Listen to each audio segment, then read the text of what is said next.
Yo, what's up everyone?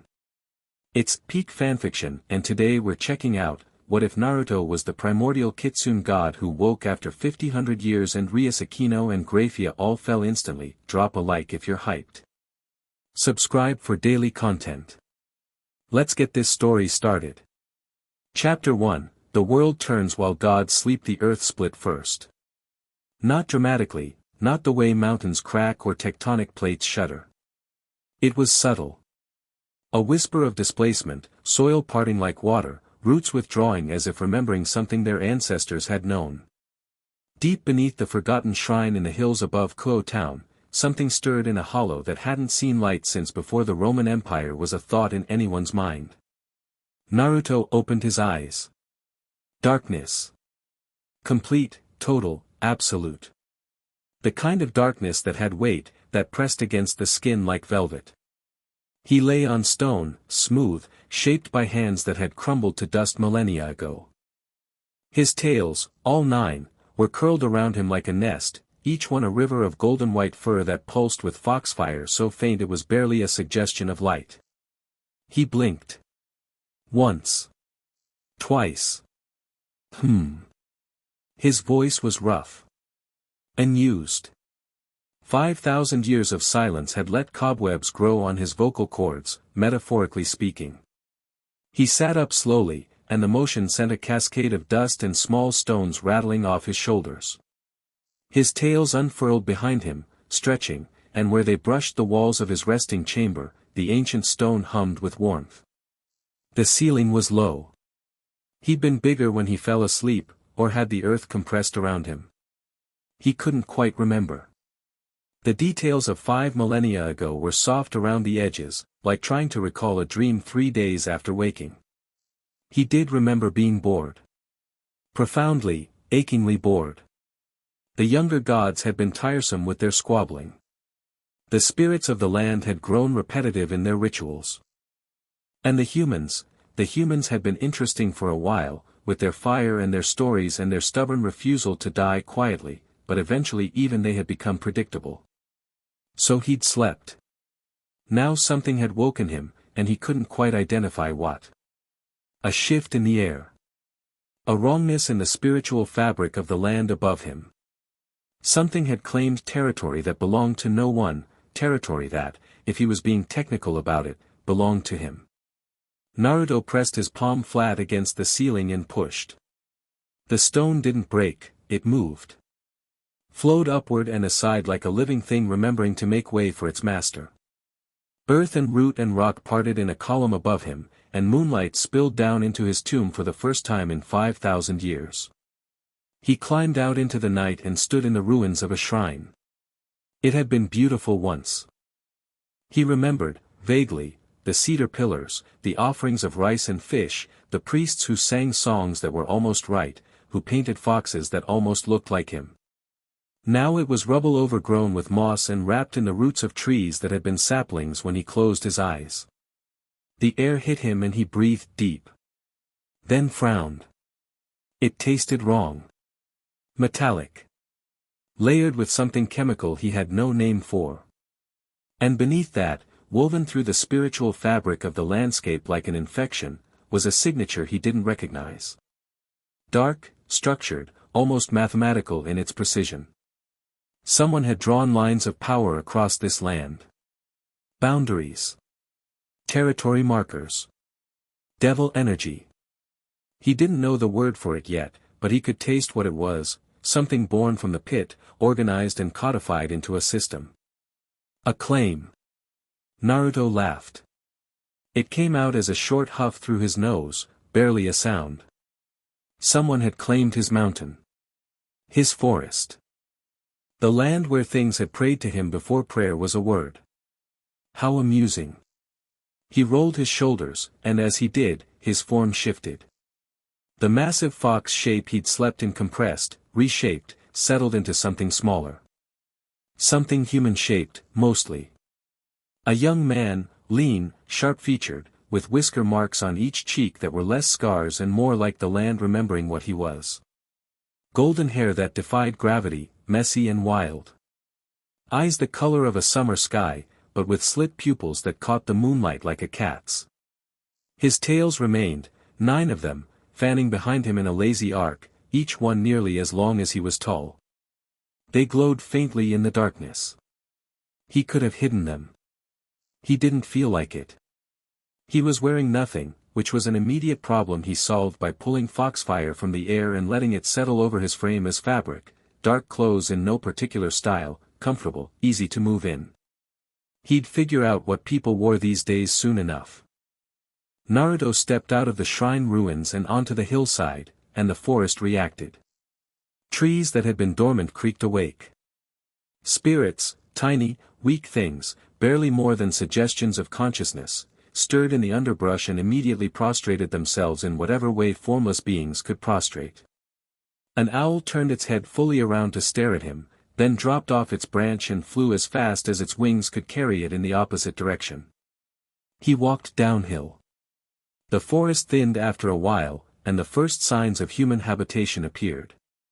Not the wooden structures he remembered, these were hard, angular, made of materials he didn't recognize. A road appeared, black and flat and unnaturally smooth, with painted lines running down its center. No one was on it at this hour. Naruto crouched and pressed his hand to the road's surface. Warm from the day's sun, still releasing heat into the night air. Interesting. He stood and followed it downhill. Kuoh Town revealed itself in stages. First the scattered houses on the outskirts, then denser clusters of buildings, then lights, so many lights, more than any city he'd ever seen, buzzing and humming with captured lightning. The air thrummed with energy, both mundane and spiritual. And everywhere, those boundary markers. Devil territory claims, layered and reinforced, surrounding the entire town like a cage made of intent. 2 distinct signatures, he realized as he walked, 2 devils sharing the territory, their boundaries interlocking like puzzle pieces. He walked into town like he belonged there. It was late, the streets were mostly empty. A few humans walked with their heads down, staring at glowing rectangles in their hands. None of them looked up. None of them noticed the 9-tailed man strolling past them on the sidewalk. This wasn't because they couldn't see him. He simply wasn't worth noticing to them, their minds slid around his presence like water around a stone. Not invisibility. Just insignificance, projected outward like a field. Old trick. Useful when he didn't feel like explaining himself. He explored for an hour, familiarizing himself with the shape of this new world. The language had changed, he could hear it from the occasional person talking to their glowing rectangle, but he could parse it. Languages were just patterns, and he'd listened to thousands of them evolve. This one was Japanese, clearly descended from the tongue he'd last heard 5,000 years ago, worn smooth by time. The buildings. The vehicles. The smell of food from behind closed doors. Everything was so dense compared to what he remembered. Humans had been busy while he slept. He was examining a vending machine, baffled and delighted by the concept, when he felt it. A spike of malevolent energy 3 blocks away. Something hungry, something wrong, a spirit of some kind, but twisted, corrupted. And moving toward a human signature that was completely oblivious to its approach. Naruto's ears, slightly pointed, half hidden in his hair, twitched. He could ignore it. This wasn't his business. He'd been awake for less than 2 hours. He was already moving. The stray devil looked like it might have been human once. Maybe. If you squinted.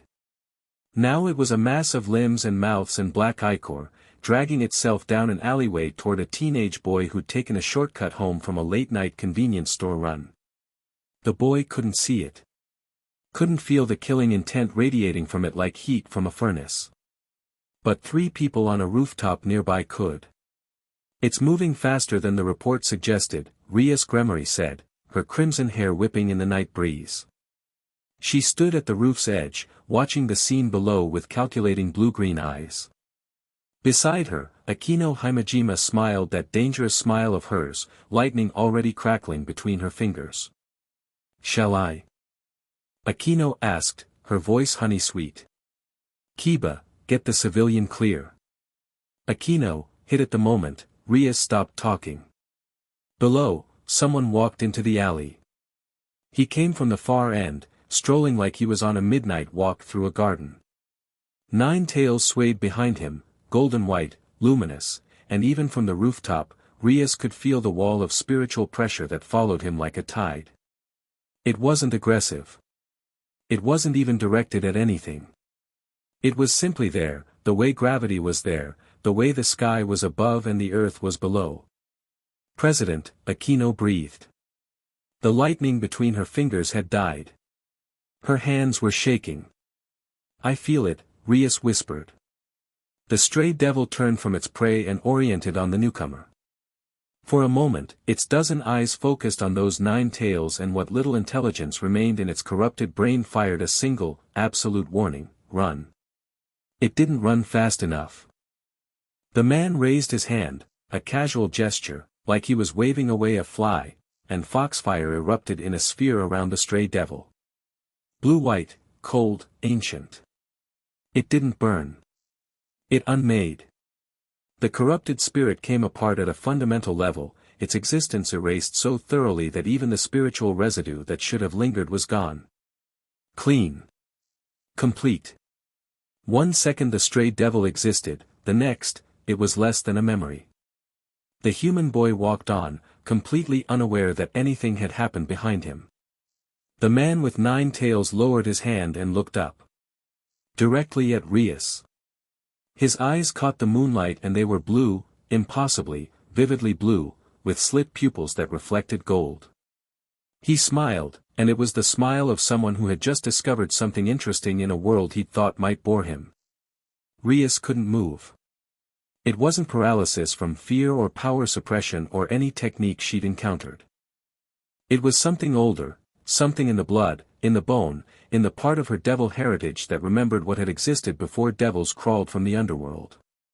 Every instinct she had was firing simultaneously, contradicting each other. Run. Stay.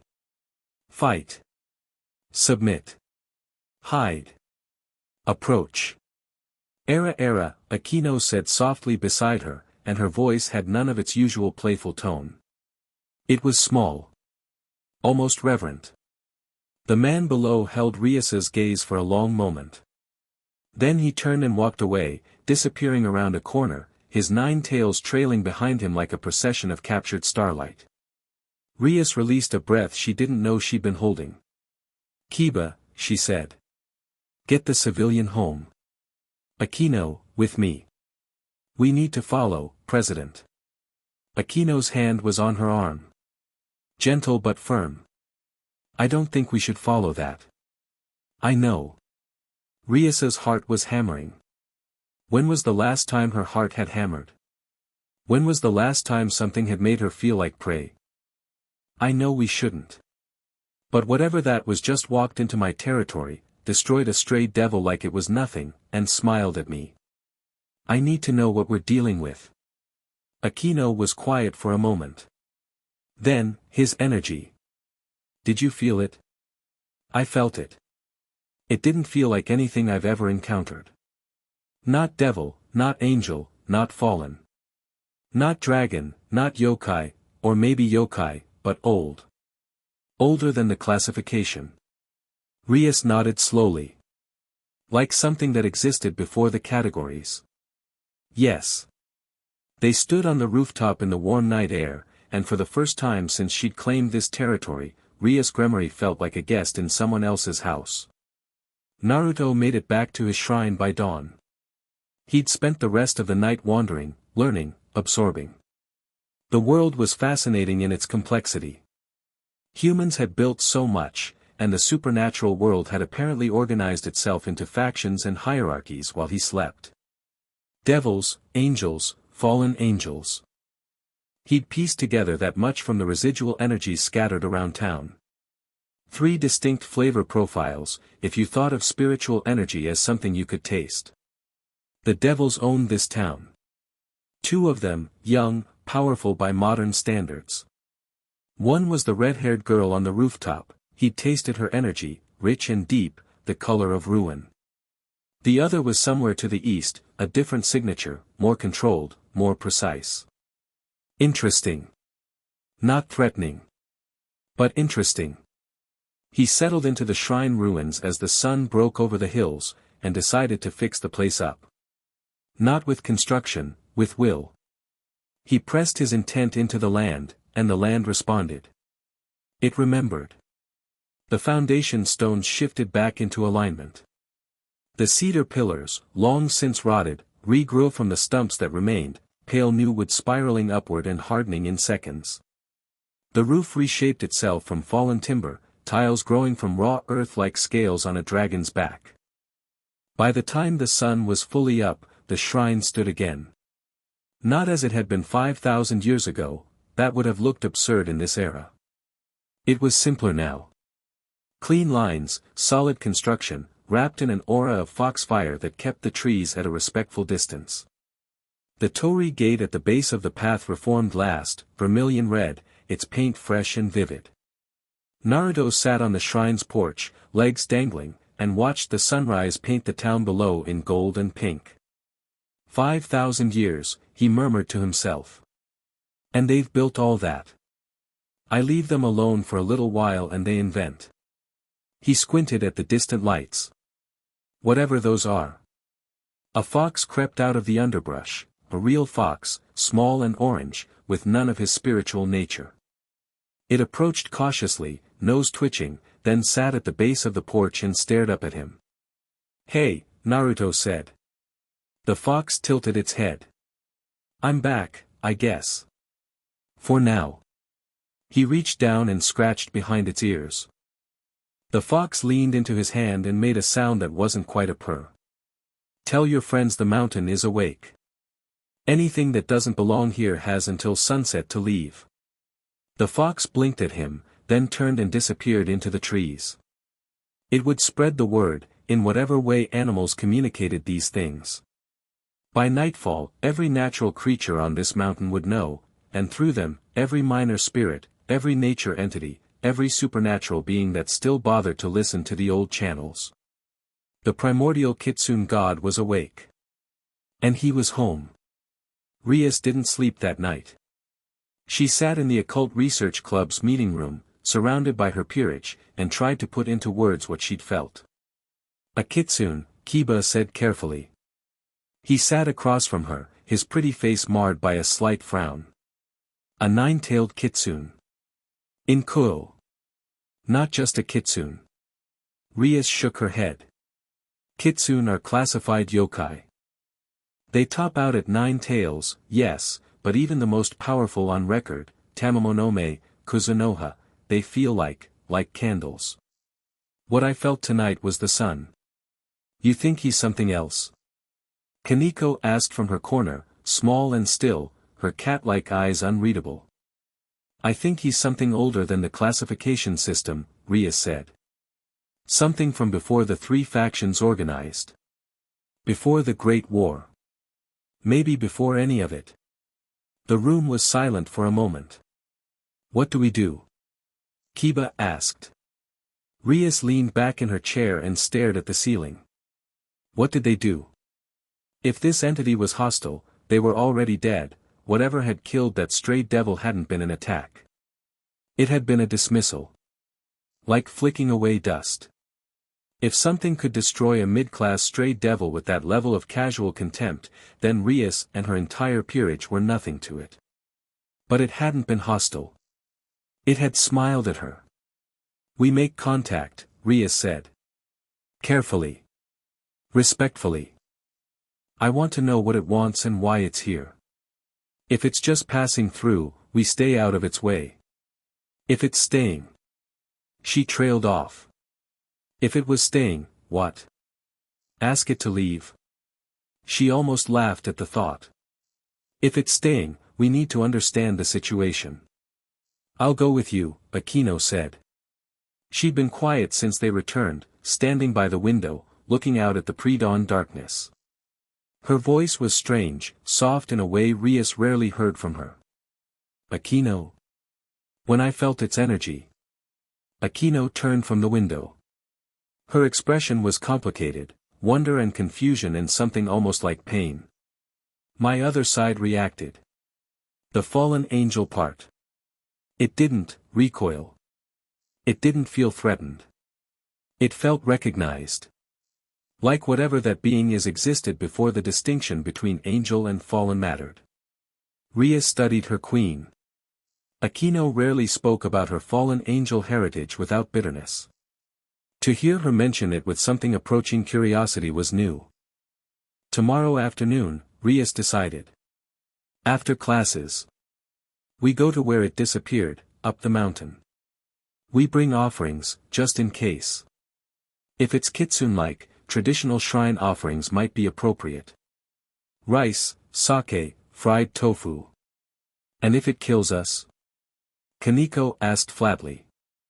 Then we were dead the moment it walked into our territory anyway, Rias said. At least this way we die polite. Naruto spent the next morning reacquainting himself with physical sensation. He'd forgotten how much he enjoyed simple things. The warmth of sunlight on skin. The taste of water from the spring behind the shrine, clean, cold, slightly mineral. The sound of wind through cedar branches. The smell of earth after 5,000 years of sleep. He stretched on the shrine's porch, all 9 tails spread behind him in a fan, soaking up the sun like a cat. Minor spirits had already begun gathering, small things, barely visible, drawn to his presence like moths to flame. They clustered in the trees, in the rocks, in the stream. Watching. Remembering. One brave one, a kodama, a tree spirit, barely the size of his hand, crept onto the porch and sat near his head. "You're new," Naruto said without opening his eyes. The kodama rattled softly. Its tree hadn't been here 5,000 years ago. That's fine. Everyone here is new. He cracked one eye open and looked at the tiny spirit. What's the world like now? The spiritual world, I mean. Last I checked, the kami were still arguing about jurisdiction. The kodama rattled a long, complex series of sounds that Naruto parsed with the ease of long practice. The kami had largely retreated. The supernatural world was dominated now by 3 factions, devils, angels, fallen angels, who had fought a great war and then settled into an uneasy ceasefire. Yokai existed on the margins, organized loosely under a faction in Kyoto. The kitsune there are kitsune in Kyoto? Naruto sat up, interested. The kodama confirmed. A faction of yokai, led by a 9-tailed fox named Yasaka. They maintained the spiritual balance in the old capital. Naruto blinked. Then laughed, a real laugh, bright and surprised. A 9-tails leading the yokai. And she doesn't know about me? The kodama indicated that most of the supernatural world believed the primordial kitsune god was a myth. A story. Something from before recorded history, no more real than the chaos that preceded creation. A myth, Naruto repeated. He lay back down, grinning at the sky. I've been asleep so long I became a myth. That's either very funny or very sad. He decided it was funny. What about this town? The devils who marked it.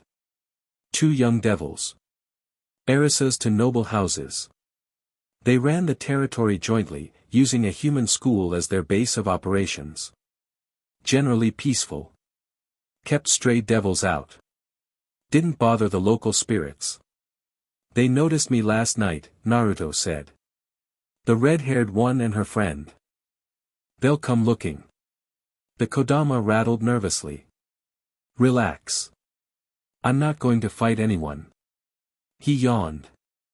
Unless they make it interesting. They came that afternoon, just as he'd expected. Naruto was sitting on the torii gate, balanced on its crossbeam, legs swinging, when he felt them approach. 2 devil signatures climbing the mountain path. The red-haired one and the dark-haired one from last night. No one else. Brave. Or desperate. Sometimes those looked the same. He watched them emerge from the tree line. The red-haired girl walked ahead, Rias, the Kodama had named her, carrying a small wrapped bundle. She wore a school uniform, crisp and proper, and her crimson hair caught the afternoon light like a banner. Behind her came the other one, Akeno, taller, darker, with a smile that looked practiced and eyes that looked cautious. They stopped at the torii gate and looked up at him. For a moment, no one spoke. Naruto studied them from his perch, their energy, their bearing, the way they held themselves. The red one burned with compressed power and barely contained frustration. Not at him, at something else, something she carried with her always. The dark-haired one was layered, devil energy on the surface, something else beneath, something she buried and chained. "Hi," Naruto said. Rias blinked. Whatever she'd expected the ancient entity on her gate to say, apparently, hi, wasn't it? "Good afternoon," she recovered quickly, bowing. Proper, formal. "My name is Rias Gremory. I'm the devil overseer of this territory. This is my queen, Akeno Himejima." "We've come to, you brought tofu," Naruto interrupted, sniffing the air. "Fried tofu. And sake." He grinned down at them. "Shrine offerings for a fox spirit. You did your homework." Rias straightened from her bow, looking up at him with those blue-green eyes. Trying to read him. Trying to categorize him. He could see the gears turning. "We wanted to be respectful," she said. "I appreciate it." Naruto dropped from the gate, landing lightly on the path before them. Up close, he was lean but not slight, there was something coiled about him, like a spring held in rest. His 9 tails swayed lazily behind him. His whisker-marked face was young, cheerful, utterly at odds with the crushing spiritual weight that emanated from him like body heat. Akeno took a half-step back when he landed. Not from fear, from the sheer proximity of his power. This close, it was like standing next to a waterfall. You didn't fear the water, but you couldn't ignore the force. "So," Naruto said, hands in his pockets, head tilted. "Rias Gremory. Devil Overseer. You put those boundary markers all over my mountain." Rias's composure flickered.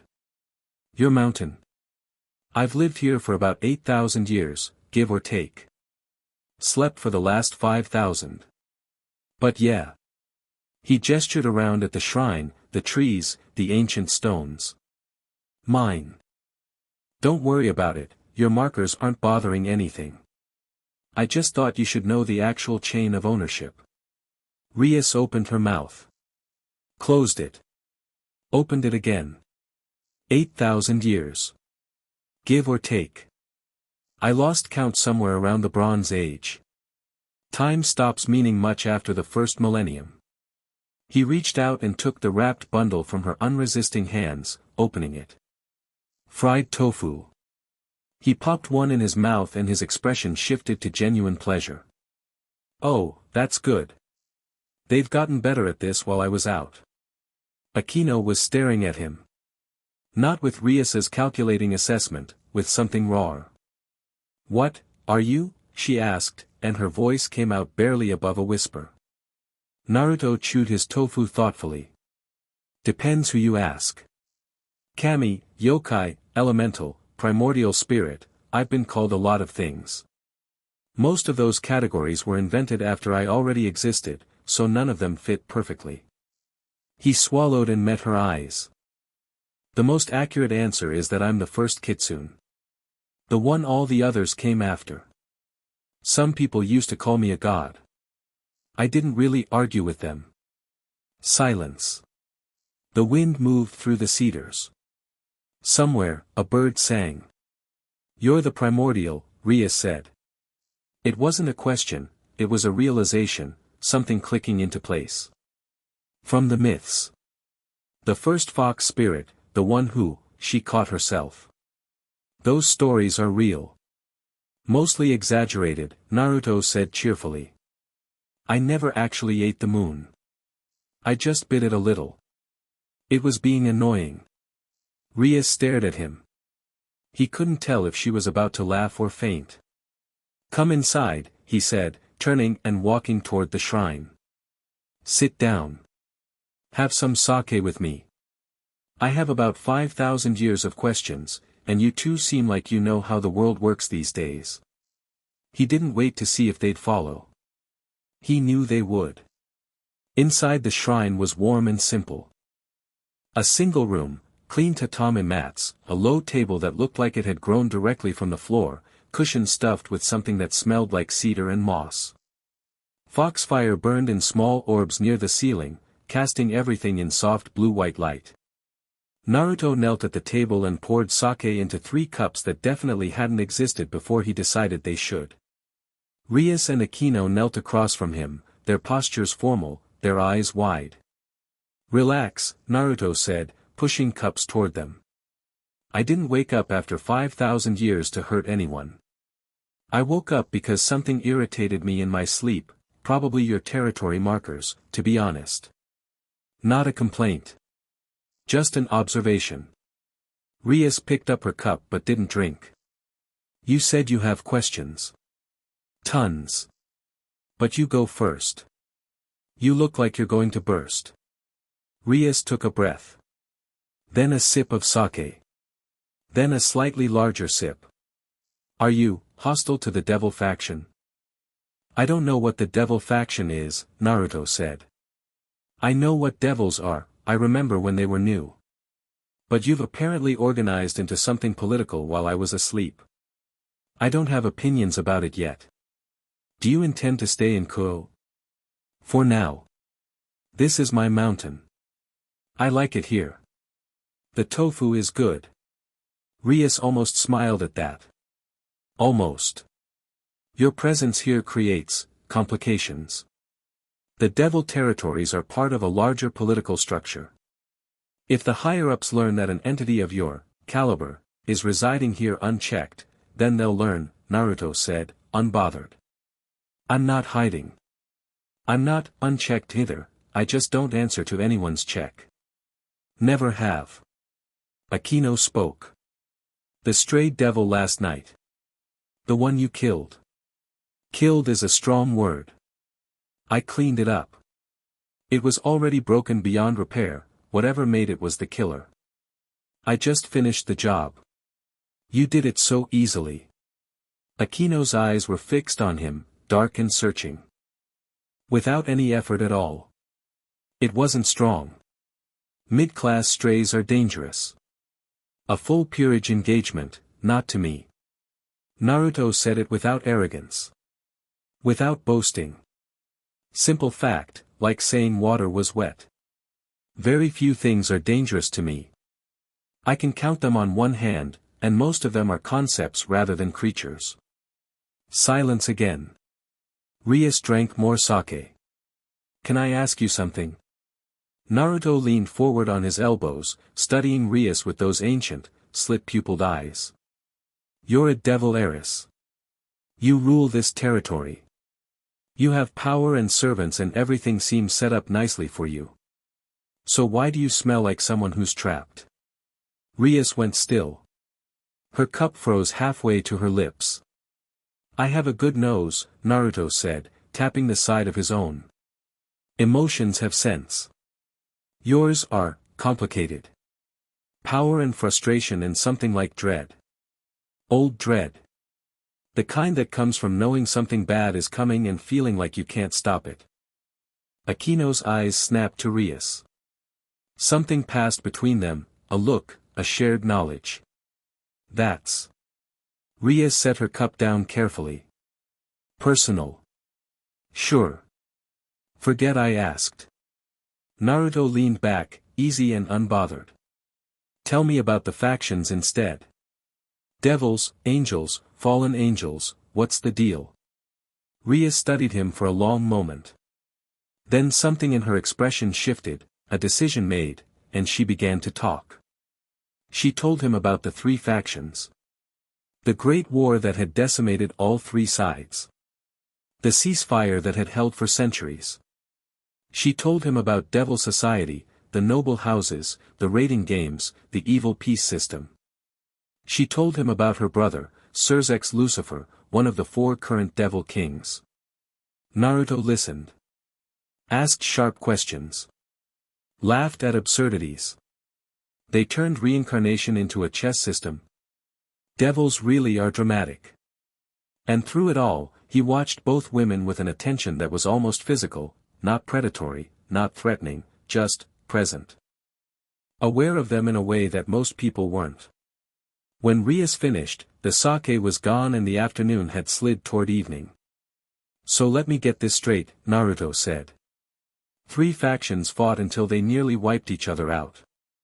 Now they pretend to be at peace while jockeying for position constantly. Devils reincarnate humans and other beings into their peerage using magical chess pieces.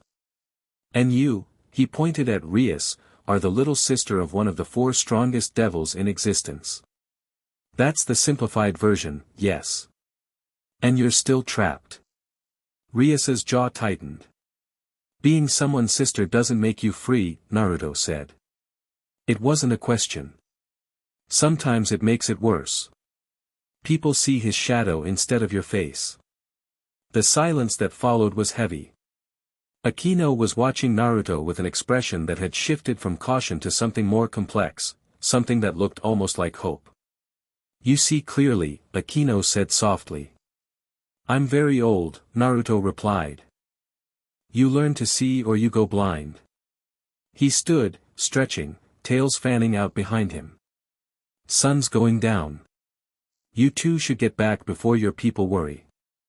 Rias stood as well, smoothing her skirt. Will you be here? If we come back. I live here. Where else would I be? I mean, she hesitated. The great Rias Gremory, uncertain. This isn't a hostile situation. You're not going to, Rias. He said her name like he'd known her for years, warm and direct. I just shared sake with you. In the old ways, that means something. You're welcome on my mountain. Come back whenever you want. She nodded, something easing in her shoulders. Then we'll return. I'm sure we'll have more to discuss. Bring more tofu next time, Naruto said, grinning. And tell whoever else is going to come sniffing around, the other devil, the one to the east, that I'm not interested in politics. I'm just living here. Rias turned to leave, then paused at the door. You said very few things are dangerous to you. I did. What happens if something dangerous comes to Kuoh while you're here? Naruto considered this. Then I deal with it. This is my mountain. My territory. Anything that threatens it threatens me. He met her eyes, and for just a moment, the casual warmth in his face dropped away, and something old looked out from behind those blue eyes. Something vast and patient and absolutely certain of its own power. And nothing that threatens me survives the experience.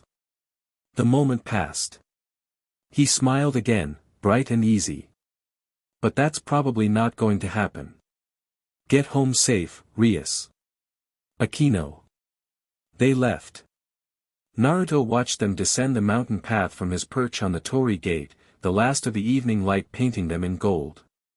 2 young devils, carrying their burdens back to their constructed lives. He wondered what the red-haired one was afraid of. What was coming that made an heiress to a great devil house smell like prey? He'd find out. He had nothing but time. Rias didn't go home.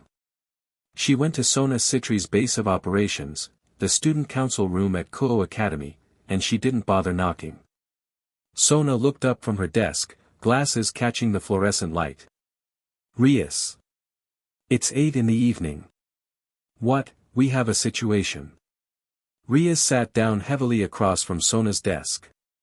Akeno closed the door behind them and leaned against it, arms folded. Sona set down her pen.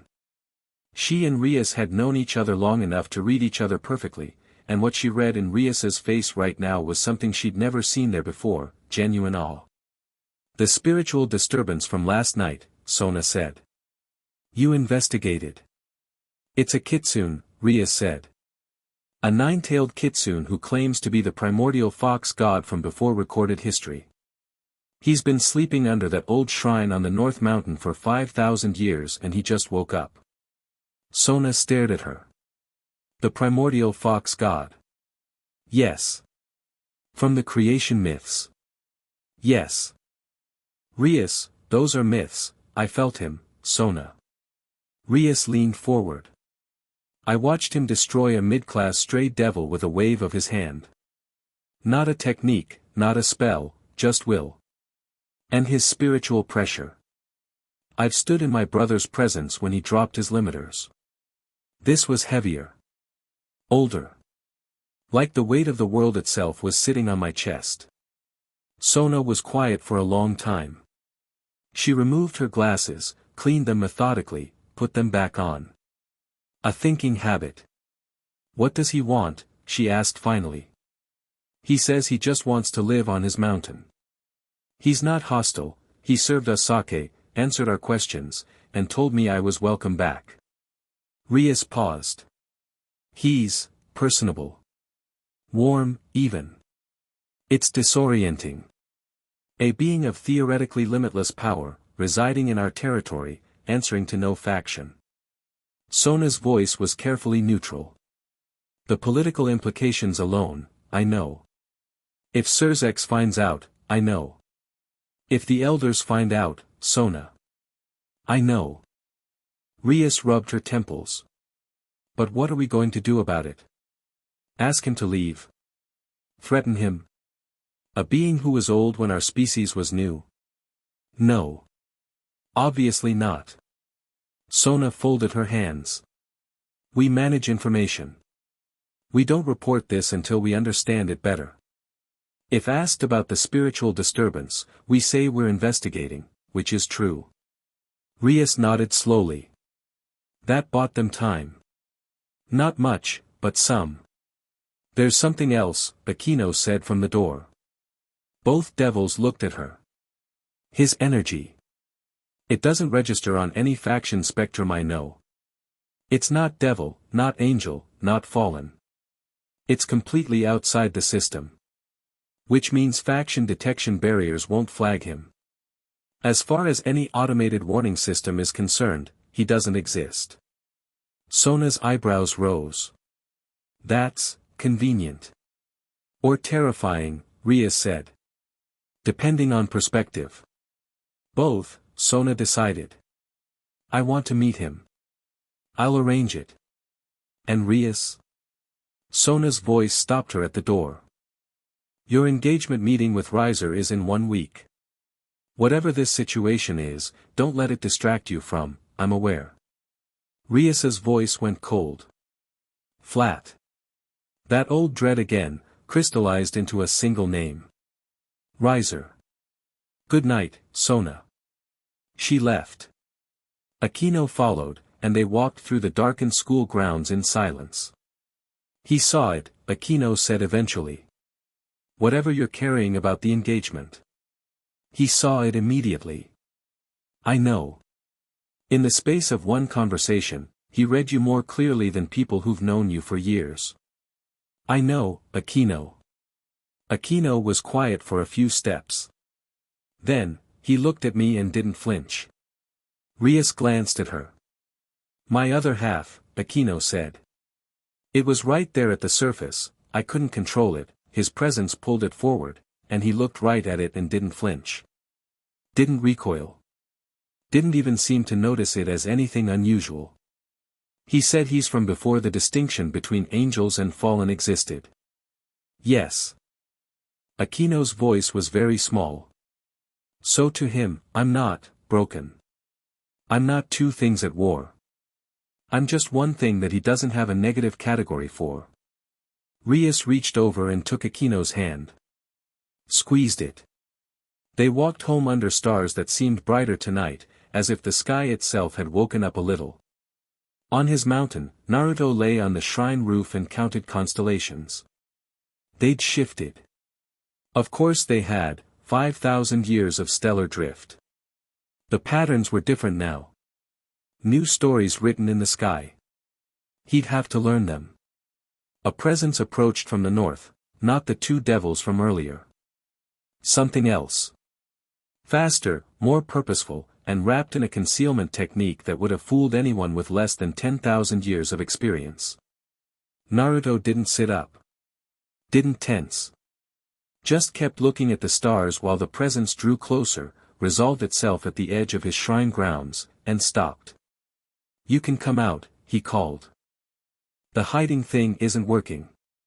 A magic circle, silver, intricate, appeared on the ground near the Torii gate, and a woman stepped out of it.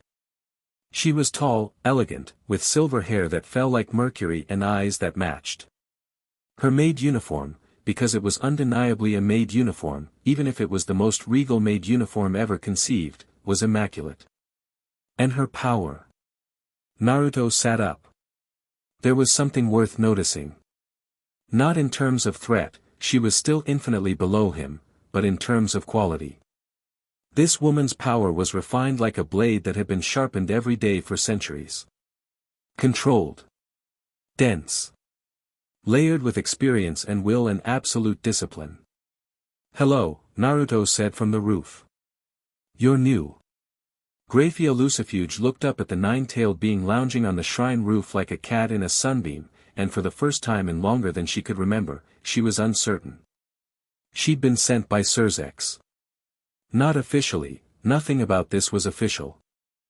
A whisper of something had reached him through the surveillance networks. An anomalous spiritual reading in his sister's territory. He'd asked Grayfia to investigate quietly, personally. Assess the threat level. She had expected a powerful yokai. Perhaps a dragon that had wandered from its territory. Something classifiable, manageable, something she could write a report about. What she felt standing in this shrine's grounds was none of those things. "You're from the devil government," Naruto said. He dropped from the roof, landing silently. In the darkness, his tails glowed like white flames, and his eyes caught light that wasn't there. Stronger than the two from earlier. Much stronger. "But you're not the strongest, you serve someone who is." Grayfia's expression didn't change. Centuries of service had given her a mask of absolute composure. "I am Grayfia Lucifuge, Queen of Surzex Lucifer. I've come to assess me." Naruto walked toward her, casual, unhurried. "See if I'm a threat. Report back to your king." He stopped 3 meters away and tilted his head. "You can tell him I'm not a threat to him, I mean. I don't care about devil politics." "With respect," Grayfia said, and her voice was ice wrapped in silk, "your presence alone creates political complications regardless of your intentions." "That sounds like a you problem." Something flickered in Grayfia's eyes. Surprise? Irritation? Amusement? Hard to tell with a mask that thorough. "What are you?" she asked directly. "The first fox. The old one. The original." Naruto spread his arms. "I'm the myth that crawled out of history, and I'm not going back to sleep." Grayfia studied him. Assessed him the way she assessed everything, with ruthless precision. His power was, she couldn't measure it. That was the problem. Her senses were finely calibrated instruments, honed over centuries, and they simply couldn't find the top of him. It was like trying to measure the depth of the ocean with a ruler. "I will report to Lord Lucifer that you are not hostile," she said. "Appreciate it. But I will also report that you are unquantifiable. And that you should be approached with extreme caution." "Fair." Naruto grinned at her. "What about you, though? What about me? You didn't come here just because someone sent you. You could have assessed me from the tree line, your sensing abilities are good enough. You walked into my shrine grounds and announced yourself. You wanted to see me face to face." Grayfia's composure held. "Barely. I am thorough in my duties." Naruto's grin softened into something less playful and more genuine. "You know, you're the third person today who stood in front of me with a perfect mask and perfect posture and perfect control. And you're the third person today I've wanted to ask, when was the last time you did something because you wanted to?" Not because someone sent you or duty demanded it or protocol required it. The silence stretched. Grayfia's silver eyes held his blue ones, and for just a moment, a fraction of a second, the mask cracked. Something raw flickered underneath. Something tired and old and hungry for a thing she wouldn't name. Then it was gone. Sealed up. Perfect composure restored. I should return, Grayfia said. Thank you for your cooperation. Come back when you're not on duty, Naruto said to her retreating back. The shrine is open. Sake's free. She paused at the torii gate. Didn't turn around. I am always on duty, she said. That's what I thought. Naruto's voice was soft. Kind. Offer stands anyway. The silver magic circle appeared. Grayfia stepped through it and vanished. Naruto stood alone in his shrine grounds, 9 tails swaying gently, and looked up at the unfamiliar stars. 3 women in one day. 3 masks. 3 cages. He'd been awake for less than 24 hours and already the world was more interesting than when he'd fallen asleep. People were still suffering in the same ways, trapped by power structures, trapped by heritage, trapped by duty, but they carried it with such stubborn grace. He lay back down on the shrine roof and closed his eyes. Not to sleep, never to sleep that deeply again, but to rest. To think. To let the world's spiritual currents wash over him and tell him their stories. Something was coming. He could feel it in the territory markers, in the dread that clung to Rias like perfume, in the political machinery that was already turning in response to his awakening. The world he'd woken into was more complex than the one he'd left, but the fundamentals hadn't changed. Power attracted power. And he was the oldest power in this hemisphere. Whatever came next, politics, threats, courtship, war, he'd face it the same way he'd faced everything for 8 millennia. Eyes open. Tails ready. Heart beating. The primordial Kitsune God was awake, and the world would simply have to deal with that. Chapter 2, What Devils Fear. 3 days passed. Naruto spent them learning. Not through books or study, through observation, through the land, through the minor spirits that gathered around his shrine in increasing numbers. They told him things in their small, formless voices. The rhythms of the town below. The schedules of its inhabitants. The web of supernatural politics that pulsed beneath its mundane surface like a second heartbeat. He learned that the school at the center of town, Kuoh Academy, served as the operational base for both devil heiresses. That their peerages attended classes there like normal students, hiding in plain sight. He learned about contracts, familiar spirits, the rating game system that devils used as both entertainment and political leverage. He learned about Riser Phoenix. The Kodama told him first, nervously, in rattling whispers. A devil from a noble house was coming to Kuoh. Coming for the red-haired one. Coming to claim her the way one claims property, through an arrangement made by people who weren't her. Naruto had been eating breakfast, rice balls he'd figured out how to make from supplies purchased at a convenience store using money he'd materialized from compressed spiritual energy. It turned out modern currency was just paper with specific patterns, easily replicated, and he set his food down carefully.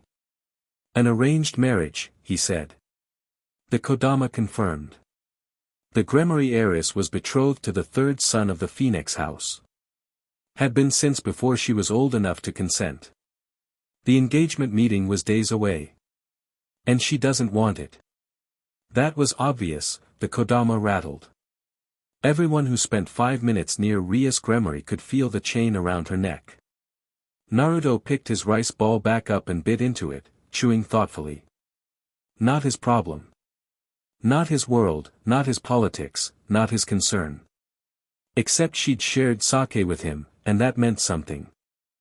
And she'd come back twice more in those 3 days, once with Akeno, once alone, each time staying a little longer, talking a little more freely, relaxing by degrees in the presence of something that didn't want anything from her. He finished his breakfast and decided to go for a walk. Kuoh Town in the morning was a different animal than Kuoh Town at night. Busy, loud, full of humans rushing toward schools and offices with determined expressions.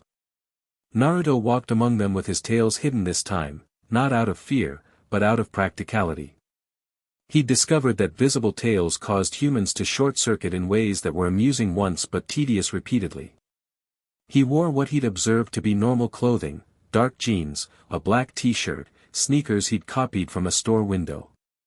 His whisker marks and slit pupils remained, but humans' pattern recognition simply filed them under unusual but explicable, and moved on. The town smelled like exhaust and breakfast and something floral he couldn't identify. He walked through the shopping district, past the park, along the river. Learning the geography with his feet the way he'd once learned continents. He ended up outside Kuoh Academy almost without meaning to. It was a large campus, formerly all girls, recently co-ed, according to the spirits. Humans streamed through its gates in identical uniforms, chattering and laughing. And underneath their mundane noise, supernatural signatures pulsed. Devil energy, scattered throughout the student body. Rias's peerage. The other heiress, Sona's, peerage. Naruto leaned against a wall across the street, hands in his pockets, and watched. There, Rias, walking through the gate with Akeno beside her. Even at this distance, he could read her body language. The smile she wore for the other students was technically perfect and emotionally hollow. She was performing normalcy while something ate at her from the inside. Akeno walked half a step behind, and her body language told its own story. Watchful. Protective. Ready to step between Rias and whatever might come at her, even here, even in their own territory. Naruto watched them disappear into the building. Then he pushed off the wall and walked away. She came to the shrine that evening. Alone this time. No offerings, no formal bearing. Just Rias Gremory climbing the mountain path in her school uniform, her hair catching the sunset like fire, her expression tight and tired. Naruto was sitting by the stream behind the shrine, feet in the water, watching a family of koi that had appeared from nowhere. They hadn't been there yesterday. The stream was apparently rolling out the welcome mat for its new resident. He heard her footsteps on the path, felt her energy enter his grounds, and didn't move. She found him there. Stood at the stream's edge for a moment, then sat down on the bank beside him without asking. Pulled her shoes off, rolled her stockings down, put her feet in the cold water. They sat in silence for a while. For days, Rias said eventually. Until my engagement meeting. With Riser Phoenix. She said the name like it tasted of ash. He's coming to Kuoh to finalize things. Make it official in front of my peerage. In front of your people. Naruto's voice was neutral. To make you accept it publicly. Corner you. Yes. And you can't refuse. She stopped. Restarted. The arrangement was made by my family. My father, my brother, they've tried to find ways out, but the Phoenix house holds the contract like a weapon. Breaking it would mean political war between two great devil houses. Thousands of devils affected by the fallout. So you sacrifice yourself for political stability. Rias flinched. When you say it like that, how else should I say it? She had no answer. The water rushed over their feet, cold and clean. What's he like? Naruto asked. This riser. Arrogant. Powerful, regeneration from his Phoenix bloodline makes him nearly impossible to kill in a fight. He sees me as a possession. A prize. The Gremory heiress, beautiful and powerful, the perfect trophy wife to cement his family's status. Rias's hands fisted in the grass beside her. He doesn't see me. He sees my name, my bloodline, my brother's shadow. And no one in your world will fight for you. My brother wants to. But he's a devil king now. He can't act on personal feelings, not at that level. Everything he does is political. If Surzex Lucifer breaks the Phoenix engagement by force, it's tyranny. Every noble house turns against him. Naruto was quiet for a moment. Then, what about you? What about me? Will you fight for yourself? Rias turned to look at him. The sunset painted half her face gold, left the other half in shadow. Fight, Riser. His regeneration, not what I asked. I asked if you'll fight for yourself. If you'll stand up and say no and mean it, consequences be damned. Not whether you can win, whether you'll try. Something shifted in her eyes. Something hardening, crystallizing. I'll try, she said. I'll try anything. Good. Naruto pulled his feet from the water and stood. Then whatever happens at that meeting, remember that you have a choice. It might be a hard choice. It might cost you things. But the option to refuse exists, and anyone who tells you otherwise is lying. Rias looked up at him. You make it sound simple. It is simple. Simple doesn't mean easy. He offered her a hand. She took it, and he pulled her to her feet with casual strength. Come on. I'll make tea. You look like you need something warm. She followed him inside, and she didn't let go of his hand immediately. When she did, her fingers trailed across his palm like she was memorizing the texture. The next morning, Grayfia arrived. Not through a magic circle this time, she walked up the mountain path in the early dawn, wearing civilian clothes that looked expensive and uncomfortable on her. A charcoal dress, heeled boots, a coat she didn't need. She dressed like a woman going somewhere, not a servant running an errand. Naruto was on the shrine porch, drinking tea and watching the mist rise from the valley below.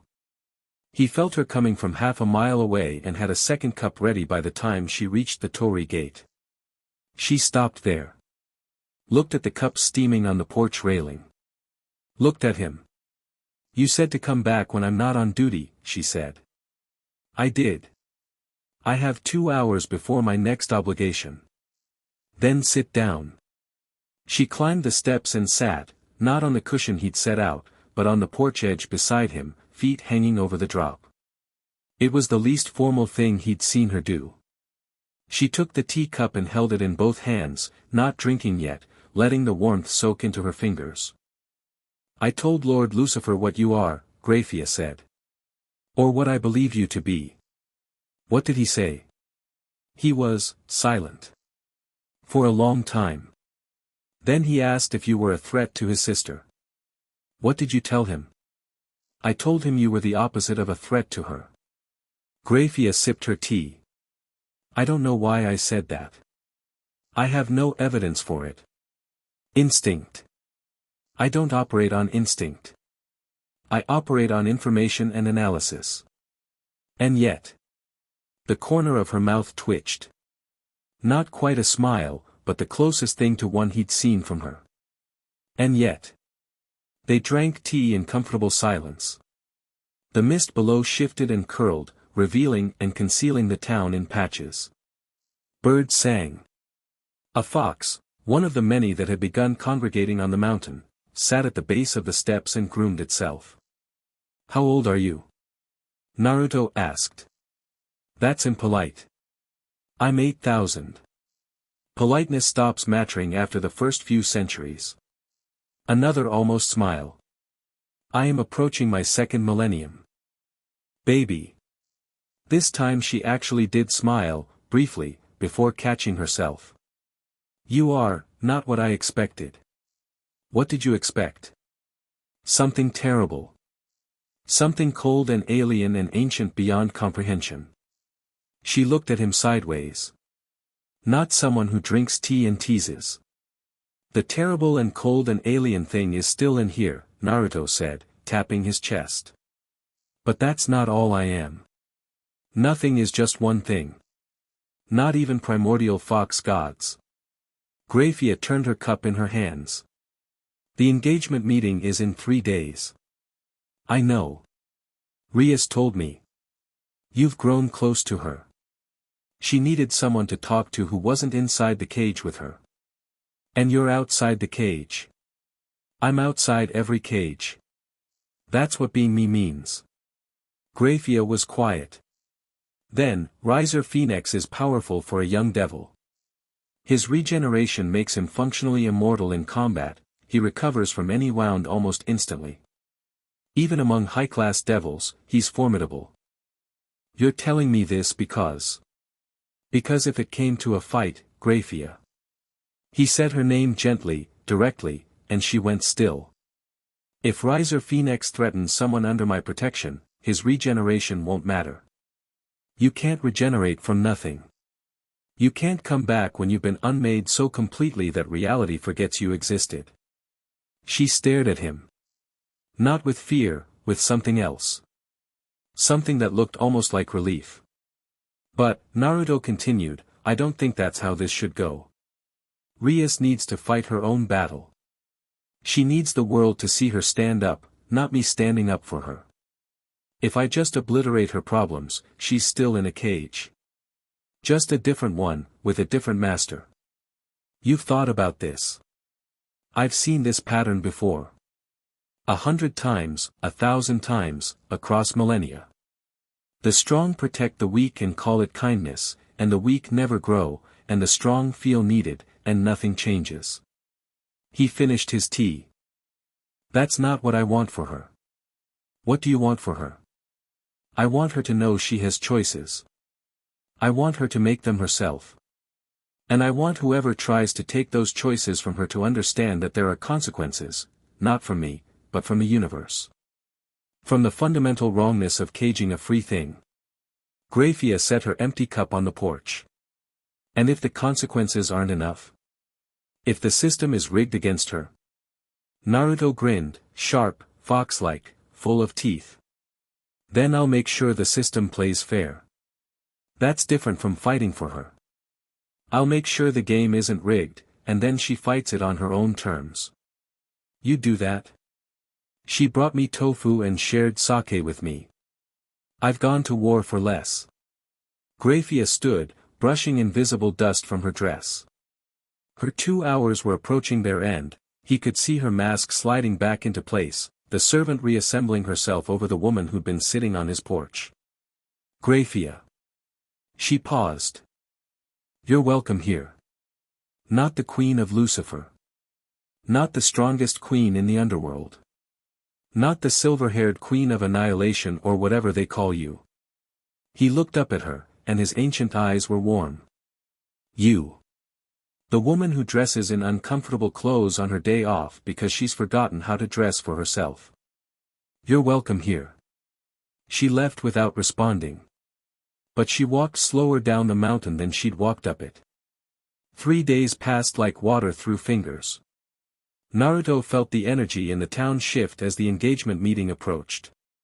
Tension built in the supernatural undercurrents, Rias's peerage radiated anxiety and anger, Sona's peerage was cautious and watchful, and the territory markers themselves seemed to vibrate with the approaching intrusion. Akeno came to the shrine the day before. She appeared at dusk, climbing the path with her usual grace, her smile slightly less practiced than usual. He arrives tomorrow, she said without preamble, sitting across from Naruto at his low table. I know. Rias is trying not to show it, but she's terrified. Not of Riser, of the inevitability of it. The feeling that it doesn't matter what she does because the system will crush her regardless. Naruto poured tea. And how are you? Akeno blinked. How am I? You're her queen. Her best friend.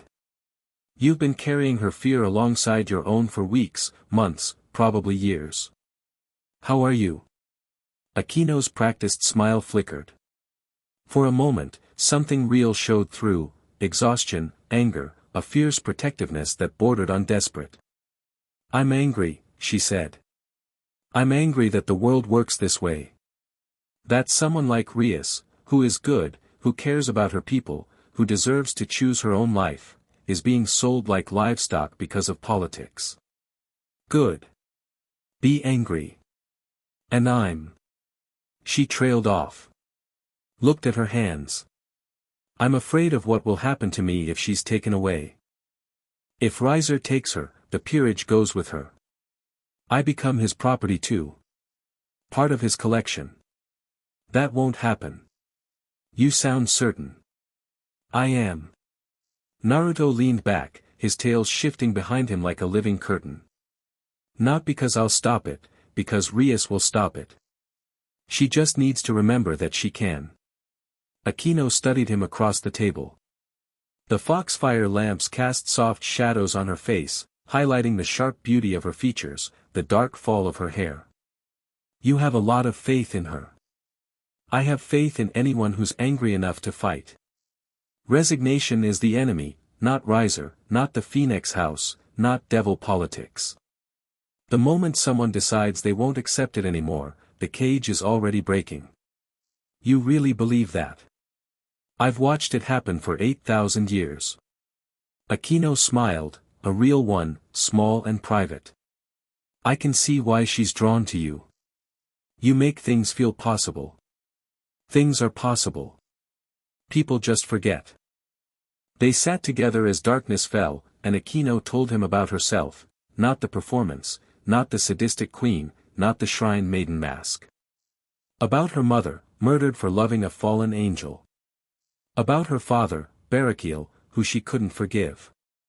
About the lightning that lived in her blood, half devil, half fallen, and how she felt torn in two by it every single day. Naruto listened. He didn't offer advice or platitudes. He just listened, and occasionally asked questions that made her think. You're not two halves at war, he said eventually. You're one whole thing that the world insists on splitting into categories. The categories are wrong, not you.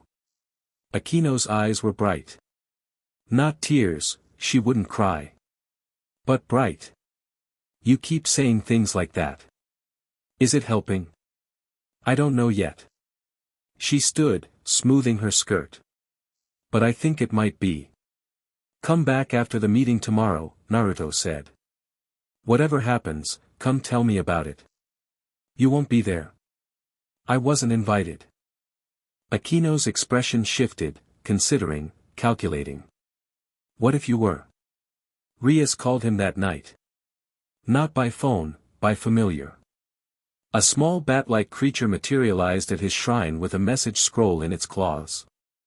The scroll was simple, the meeting is tomorrow evening in the ORC clubroom. I want you there. Please. Naruto held the scroll and read it twice. The "please" at the end told him everything. Rias Gremory didn't beg. If she was saying please, she was reaching. He sent the bat back with a single word, yes. The Occult Research Club's meeting room was on the second floor of the old school building, a Victorian-style structure that looked out of place on a Japanese campus. Gothic, ornate, probably chosen for aesthetic more than practicality. Devils were dramatic. Naruto had already established this. He arrived early. Walked through the school grounds after dark with his tails visible, his presence unmasked, his spiritual pressure filling the air around him like a physical thing. Every supernatural entity within a mile felt him coming. He wanted them to. Rias met him at the clubroom door. She was dressed formally, not her school uniform but a proper outfit, black and elegant, her hair pinned up. Battle dress, of a kind. You came, she said, and relief bled through her composure. Said I would. He looked past her into the room. Her peerage was assembled, Kiba, handsome and tense, Kaneko, small and coiled, Akeno, radiant in her priestess garb, lightning barely contained. And there, sitting on a couch with silver-haired poise, present as the official arbiter, Grayfia. Their eyes met. Grayfia's expression didn't change, but something passed between them, an acknowledgement, a warmth so subtle only someone looking for it would catch it. He'll be here in 20 minutes, Rias said. Naruto, I need you to understand, whatever happens, whatever he says, I won't kill him. She paused. That's not what I was going to say, but thank you. What were you going to say? That I might lose my temper. And I need someone in this room who isn't afraid of the consequences. Naruto grinned. Rias. I haven't been afraid of consequences since before consequences were invented. She almost laughed. Almost. Then the magic circle on the floor flared, not Gremory crimson but Phoenix orange gold, and the moment evaporated. Riser Phoenix materialized in a column of fire. He was handsome, Naruto supposed, if you liked the type. Tall, blonde, dressed in a burgundy suit that was open at the chest to display exactly the right amount of skin. His smile was wide and white and owned the room, or tried to. Behind him, his peerage materialized, 15 women, diverse in appearance but uniform in their adoring expressions toward their king. Rias, my love. Riser spread his arms, and his voice filled the space like he was performing for an audience. It's been too long. You look stunning as always, though you'd look better in Phoenix colors. Rias didn't move from where she stood. Didn't smile. Riser. So cold. You wound me. His eyes swept the room, cataloging, dismissing. Kiba, a knight, threat level low. Kaneko, a rook, small, ignorable.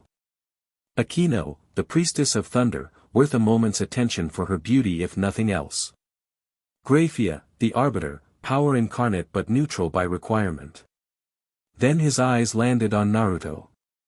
Riser's expression flickered. A microsecond of confusion, something that didn't fit his expectation of the room. A young man with whisker marks and slit pupils, leaning against the wall near the window, radiating something Riser's senses couldn't quite parse. And who is this? Riser asked, his tone dropping from performance to genuine question. I don't recognize him from your peerage, Rias. A guest, Rias said. A guest. Riser's smile returned, sharper now. You invite strangers to our engagement meeting? How disrespectful. It's my clubroom. I'll invite who I like.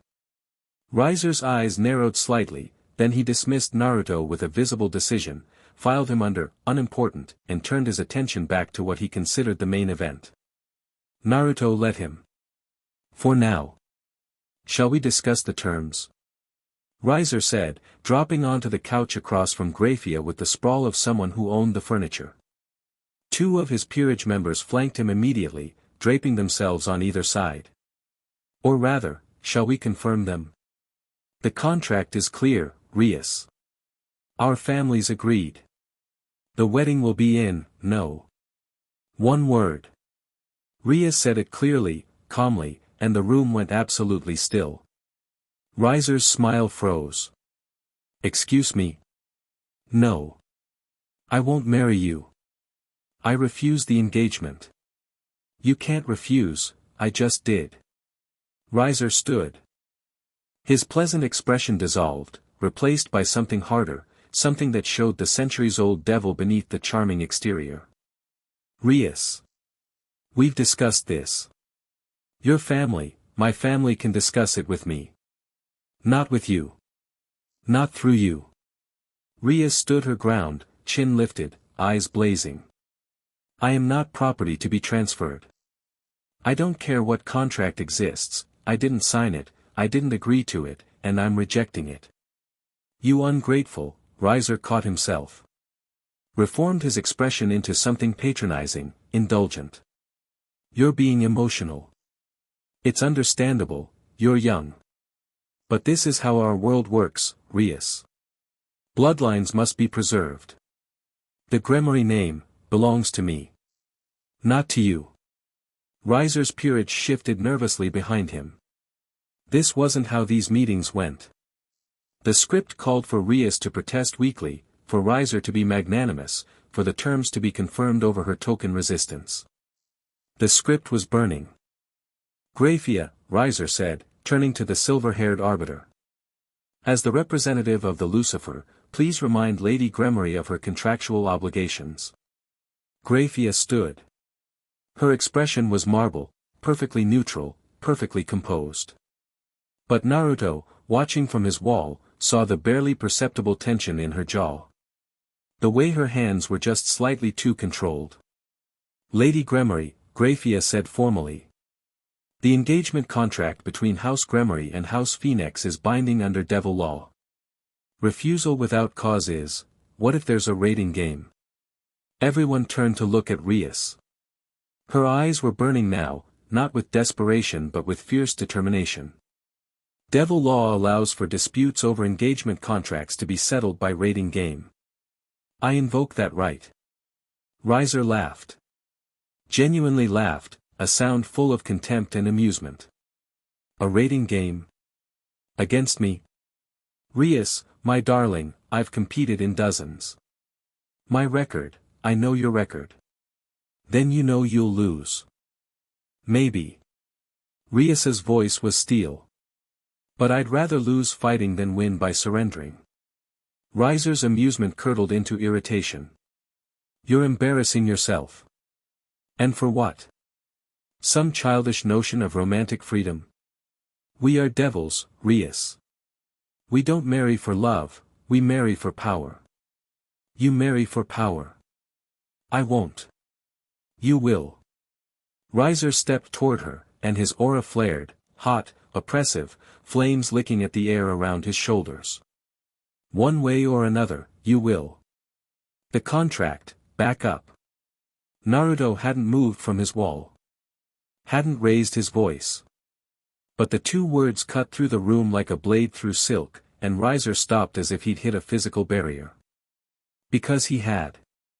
The air between Riser and Rias had solidified.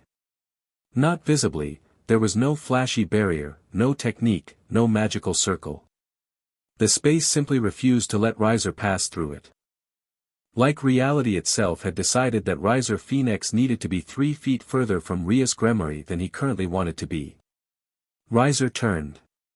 His flames guttered for a moment, an involuntary response, something beneath his conscious control recognizing a predator, before he reasserted them. You were getting too close.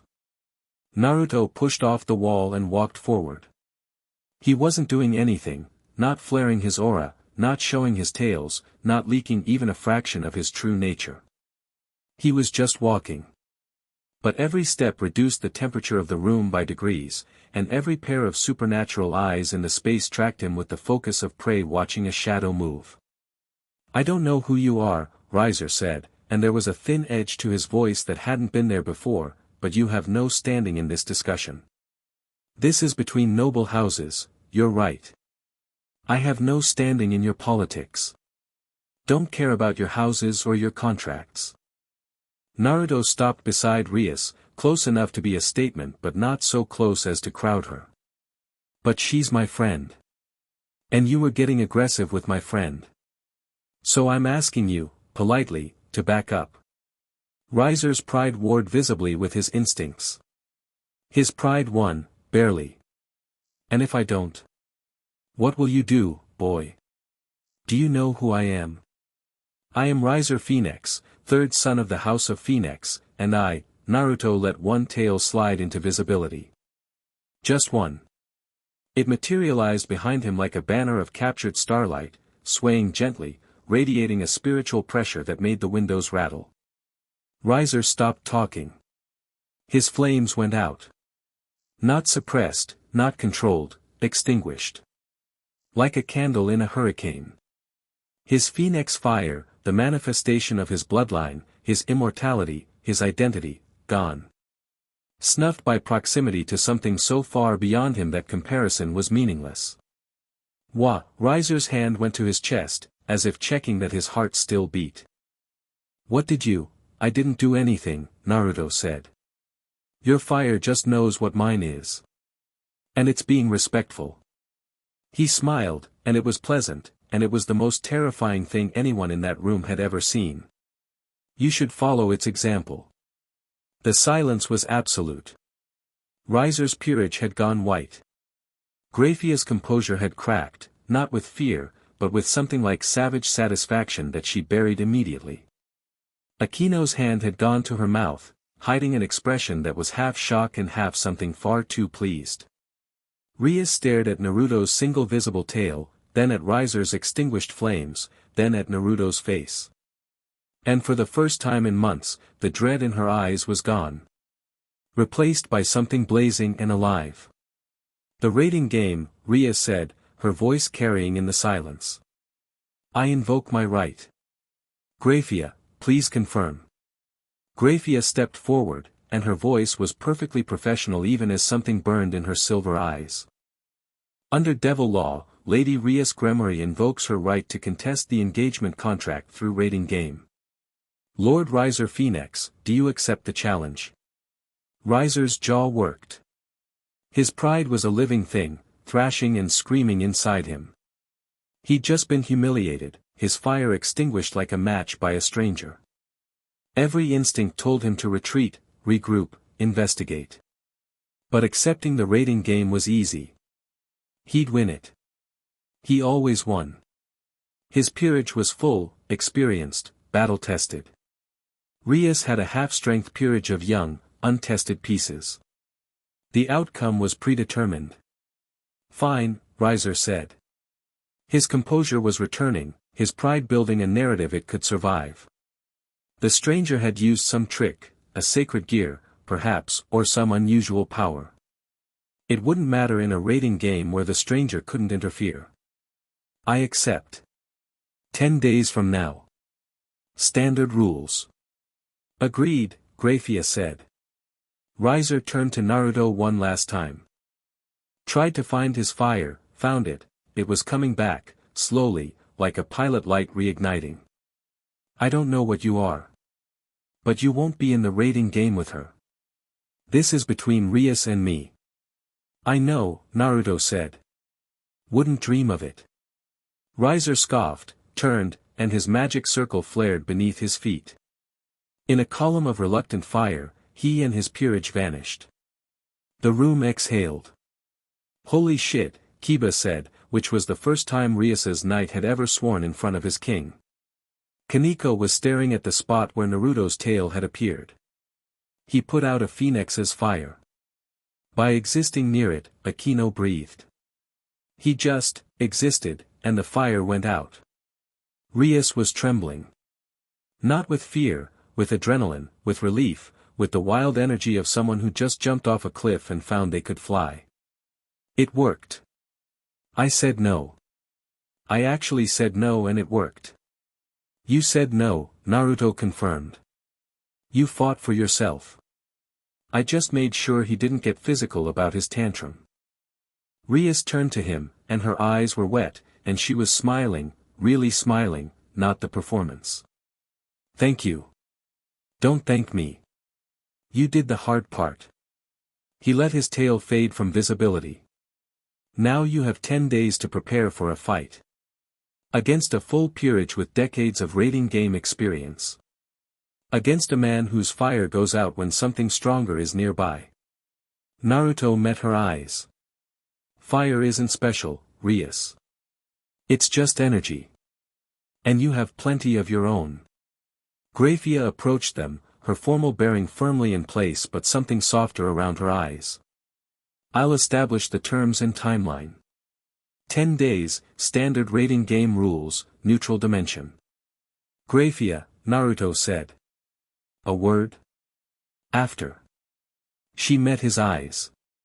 Nodded once, barely perceptible. The peerage erupted into motion, planning, strategizing, the nervous energy of the challenge transforming into purpose. Kiba and Kaneko discussed tactics. Akeno pulled Rias aside to talk about training approaches. The room filled with voices and determination. Naruto slipped toward the door. Grayfia followed, her movement silent, professional. To anyone watching, it looked like the arbiter was simply leaving after the formal proceedings concluded. They walked down the hallway together. Through the building's front entrance, into the cool night air. Across the courtyard to a bench under an old oak tree, where moonlight filtered through leaves and the sounds of the meeting room faded to nothing. You enjoyed that, Naruto said. I am neutral in all, Grayfia. She was quiet for a moment. Then, yes. I enjoyed watching his fire go out. Naruto laughed. I could tell. Your mask slipped. It did not. Corners of your eyes. Tiny crinkle. Savage satisfaction. Very brief, but I caught it. Grayfia sat on the bench, crossing her legs with deliberate grace. You're observant. I'm old. He sat beside her, not too close, but not distant. Tell me about the rating game. Everything. How it works, what the rules are, where the loopholes are. She looked at him sharply. You said you wouldn't interfere. I said I wouldn't fight for her. I didn't say I wouldn't make sure the game is fair. He leaned forward, elbows on knees. Riser has decades of experience and a full peerage. That's a legitimate advantage, he earned it. But if the Phoenix family tries to rig the game, bribe judges, manipulate the dimension settings, change rules mid-match, I want to know about it so I can prevent it. You think they would cheat? I think a man whose fire went out in front of his peerage is going to be desperate to win convincingly. Desperation makes people bend rules. Grayfia considered this. Then, methodically, precisely, she began to explain. Rating games. The pocket dimensions where they took place. The judges, the scoring systems, the rules about peace retirement and territory control. She explained Riser's fighting style, his peerage's composition, their known strategies. She was technically neutral, technically not supposed to share tactical information, but everything she told him was public record, available to anyone who cared to look. She was just making sure he knew where to look. They talked for an hour. The moon moved overhead. At some point, their shoulders touched on the bench, neither of them moved away. Why are you helping? Grayfia asked eventually. Told you. She's my friend. No. Why are you helping me help her? You could have just asked Rias about the rating game system. Naruto turned to look at her. In the moonlight, her silver hair was luminous, her pale skin almost translucent. She was beautiful in the way that glaciers were beautiful, vast and cold and ancient and hiding entire worlds beneath their surfaces. Because you want to help her too, he said. And you can't. Not officially. You're bound by your position, your duty, your role. You have to be neutral. You have to serve the system even when the system is wrong. He held her gaze. That's its own kind of cage, isn't it? Grayfia's breath caught. Barely. A tiny hitch that she covered immediately. Helping me help her lets you do something real without breaking your chains, Naruto continued. It's not much. But it's something.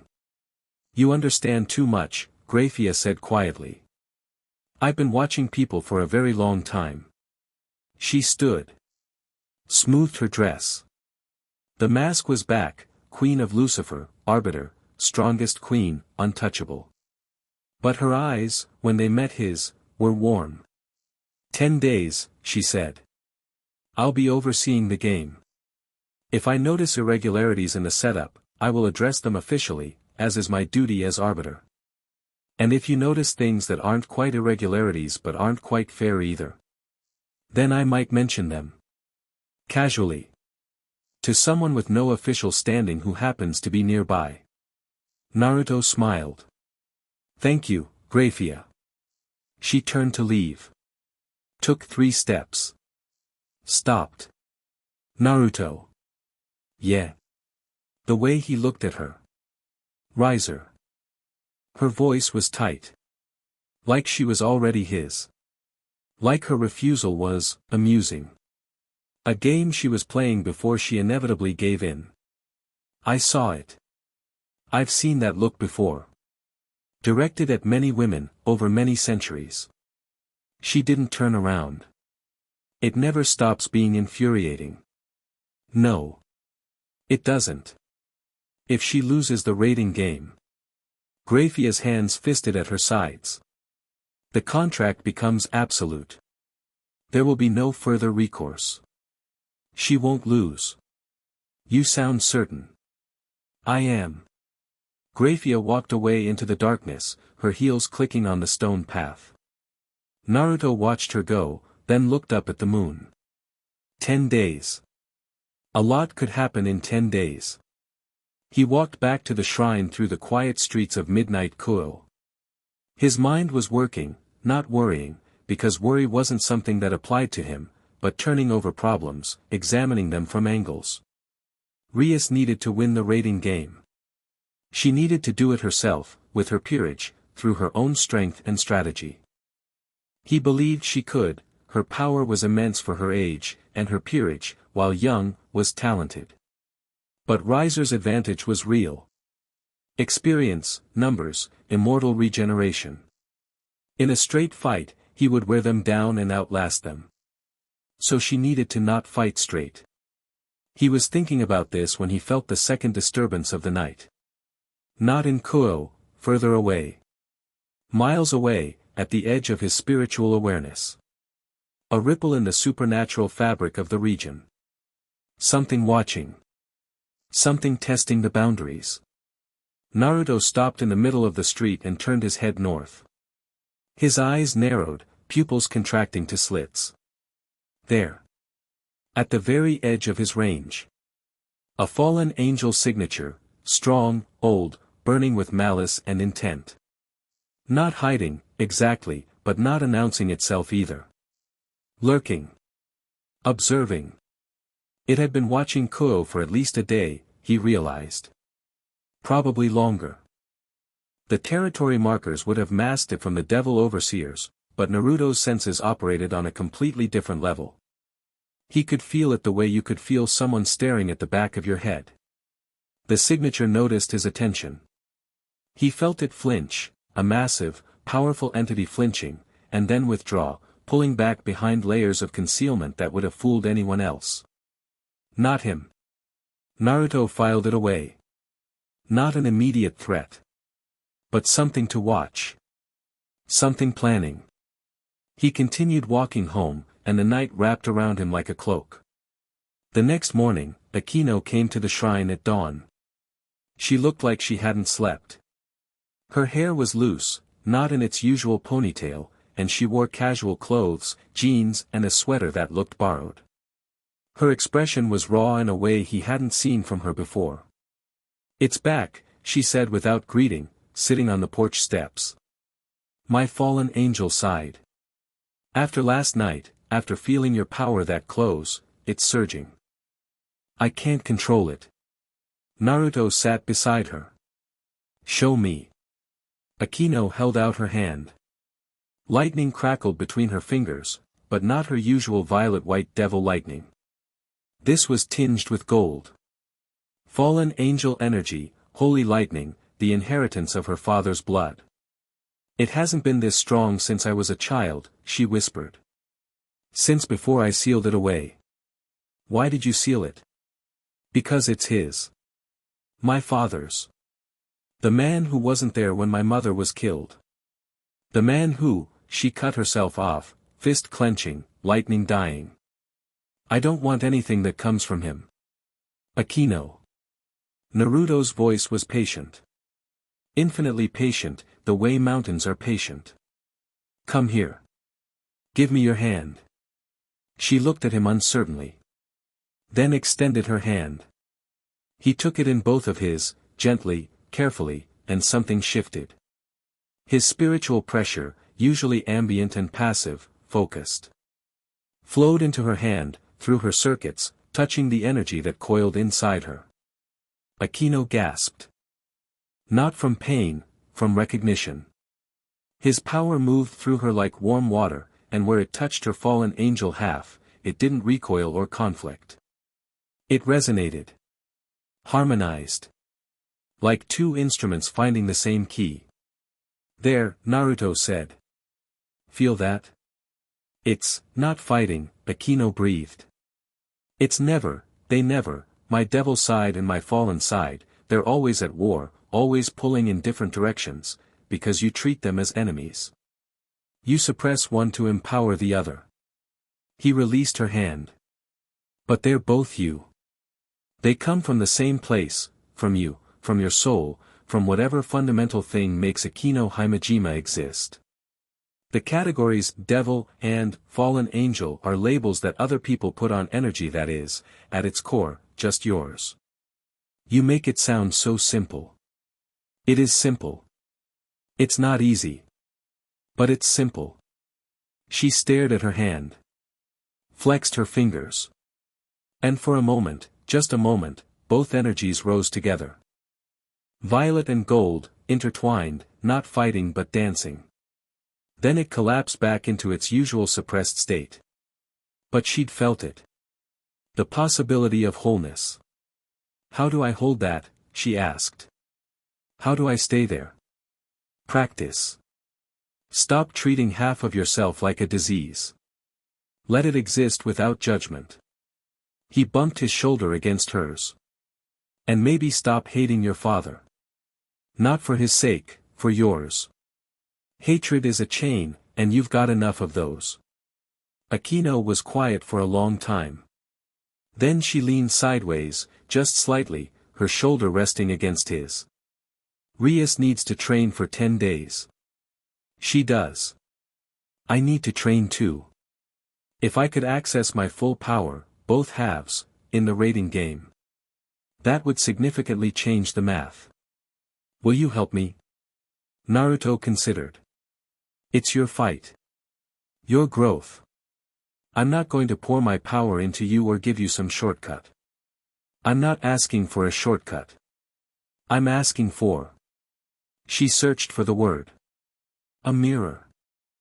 Someone who can show me what my power looks like when it's not at war with itself. Someone whose energy doesn't care about the categories. I can do that. He stood, offering her a hand up. Start tomorrow. Bring whatever you train in. We'll work on the mountain, the spiritual density up here will help. Akeno took his hand and stood. Then didn't let go, looking up at him with those complicated dark eyes. Thank you. For seeing me as one thing instead of two broken halves. You're not broken, Akeno. You're just unfinished. She smiled, real and bright and young in a way she rarely let herself be. Then she released his hand, turned, and walked down the mountain with a lighter step than she'd climbed it.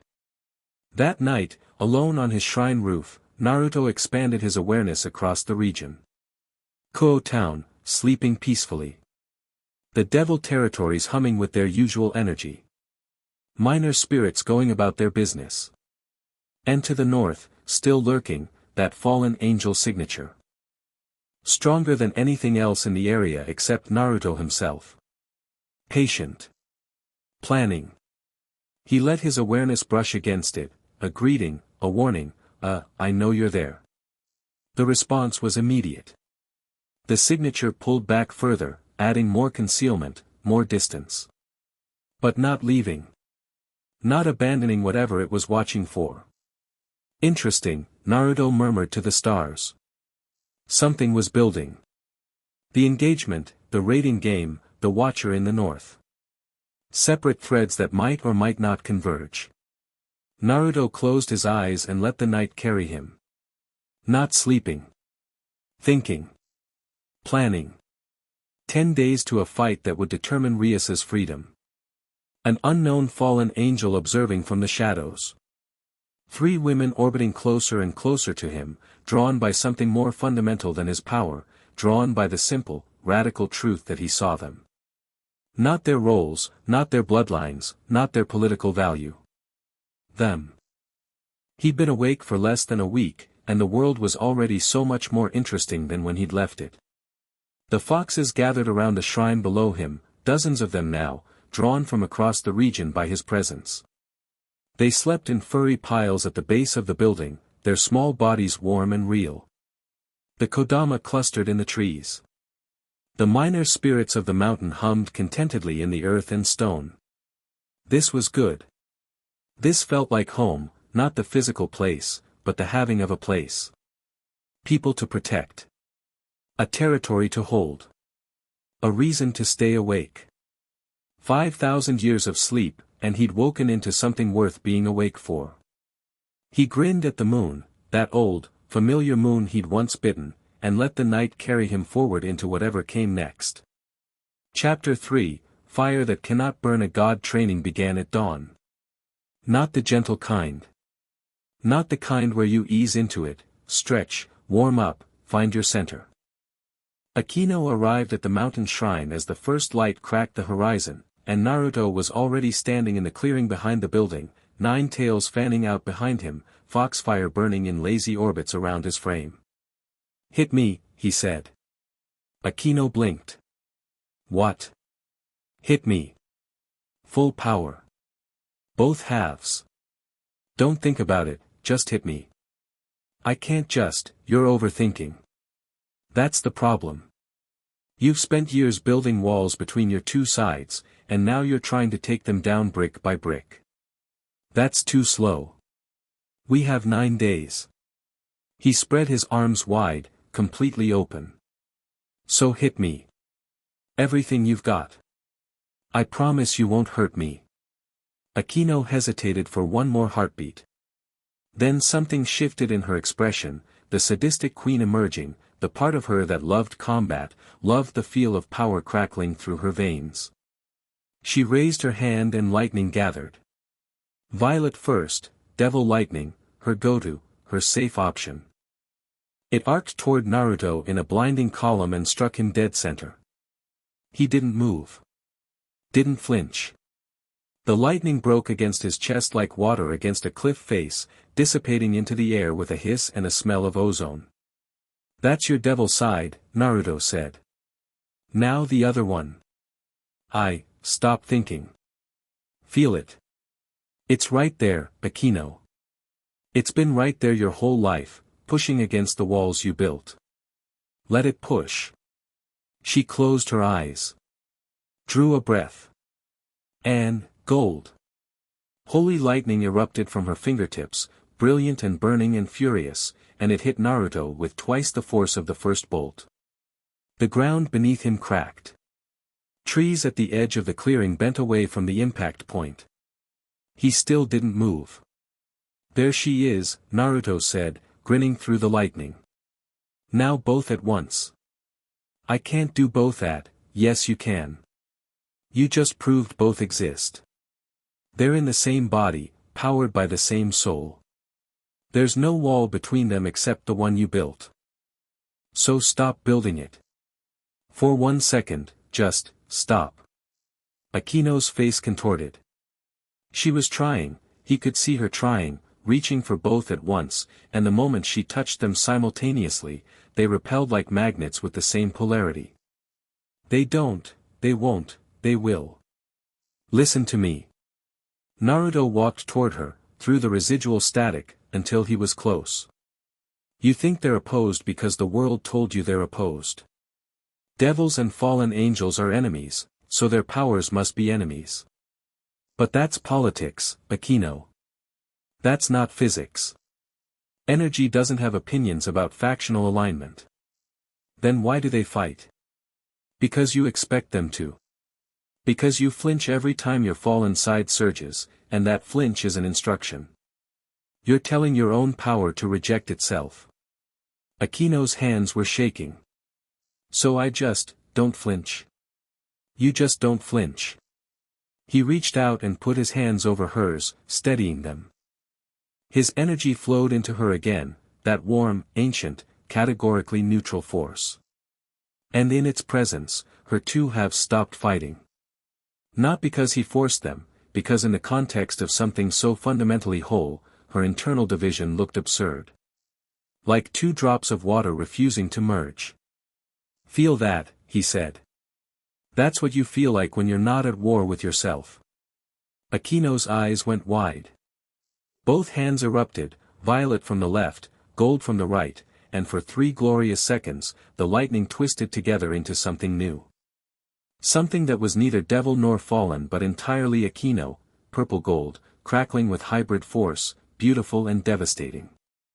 Then it collapsed. She gasped, stumbled, and Naruto caught her elbow. 3 seconds, he said. Tomorrow we'll make it 5. Akeno looked at her hands like she'd never seen them before. That was. I've never felt. Whole. Whole. Her voice cracked on the word. It gets easier. Every time you touch it, the path gets wider. The walls get thinner. He let go of her elbow. Now rest. Eat something. Come back this afternoon and we'll do it again. While Akeno trained with Naruto, Rias trained with her peerage.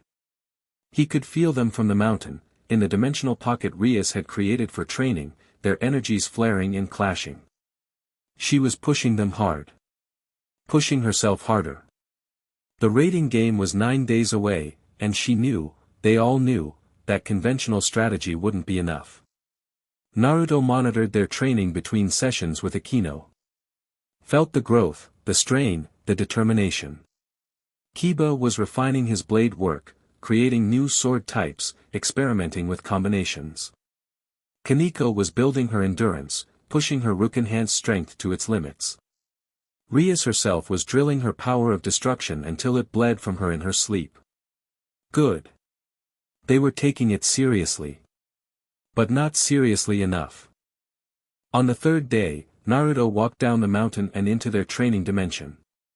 He found them mid-session, Kiba sparring with Kaneko while Rias practiced her aim against conjured targets and Akeno ran lightning drills at the far end. They all stopped when he entered. "Don't stop on my account," Naruto said, walking to where Rias stood. "I'm just visiting." "Is something wrong?" Rias asked, power of destruction fading from her hands. "You're training wrong." Rias stiffened. "Excuse me?" "You're training to fight Riser." "You shouldn't be. You should be training to fight his peerage." "His peerage is part of, Riser can regenerate from almost any wound. Short of overwhelming his healing factor completely, which would take power at my level, not yours, you can't beat him through damage." Naruto crouched and drew in the dirt with his finger. "But a raiding game isn't a duel. It's a team battle with retirement rules. You win by retiring all of his pieces, or by cornering his king when his support is gone." Rias looked at the diagrams he was scratching in the earth. "You want me to ignore Riser entirely? I want you to make him irrelevant. He's one piece. A powerful piece, but one. His peerage is 15 members, that's his real advantage. If you reduce that advantage first." He drew lines, positions, tactical flows. He relies on them. Not just for combat, for his ego. He fights at the back because he's never had to fight at the front. He's a king who's never been challenged directly because his pieces always handle it. So if we break through his pieces fast enough, he'll be alone. And a man who's never fought alone, suddenly alone, without his fire working properly because he's scared for the first time in his life. Naruto looked up at her. "That's when you hit him." Rias stared at the diagrams. Then at him. Then back at the diagrams. "This is a raiding game strategy. I've been watching wars since before your species existed. The scale changes. The principles don't." She knelt beside him, studying the dirt-drawn battle plans. "His queen, Ubuluna. She's the key piece. Bomb queen type, area of effect devastation. She controls the battlefield. Then she's your first target. Take her off the board early, and his formation loses its anchor. Akeno will be ready." Naruto met her eyes. "Trust her. Trust yourself. And don't fight like someone who expects to lose." Rias's jaw set. "I don't expect to lose." "Good. Because you won't." He stayed for an hour, walking through strategies, pointing out weaknesses in their formation, suggesting adjustments. Not commanding, suggesting. When Rias disagreed with something, he listened, considered, and often conceded. Her instincts were good. She just needed someone to bounce them off of who wasn't trapped in the same fear-based thinking as her peerage. When he left, the training resumed, but different now. Sharper. More focused. They weren't preparing to survive anymore. They were preparing to win. Day 5. Evening. The shrine. Grayfia appeared without a magic circle, walked up the mountain path in the twilight, wearing clothes that were marginally less formal than her last visit. A simple blouse, dark trousers, low heels. Her silver hair was pulled back in a practical clip instead of her usual elaborate style. Naruto was cooking. He discovered the stove in the shrine's kitchen, manifested from will and memory and the mountain's cooperation, worked surprisingly well, and he developed a fascination with modern cooking. Tonight it was grilled fish, rice, miso soup, simple things, but made with the kind of attention that came from someone who found joy in the process. "You're early," he said without turning from the stove. "I have a full evening free." Grayfia entered the kitchen, an intimate space, warm from the fire, smelling of food and cedar and foxfire. "Surzex is in a council meeting until midnight. Sit. Food's almost ready." She sat at the small table and watched him cook. It was such a mundane thing, an entity of primordial power, standing at a stove, adjusting heat under a pot of miso, and yet it felt significant. He moved with the same easy confidence here as he did everywhere else. No task was beneath him. No moment was wasted. "I have information," Grayfia said. "Eat first. Then information. It's time sensitive, it'll keep 20 minutes.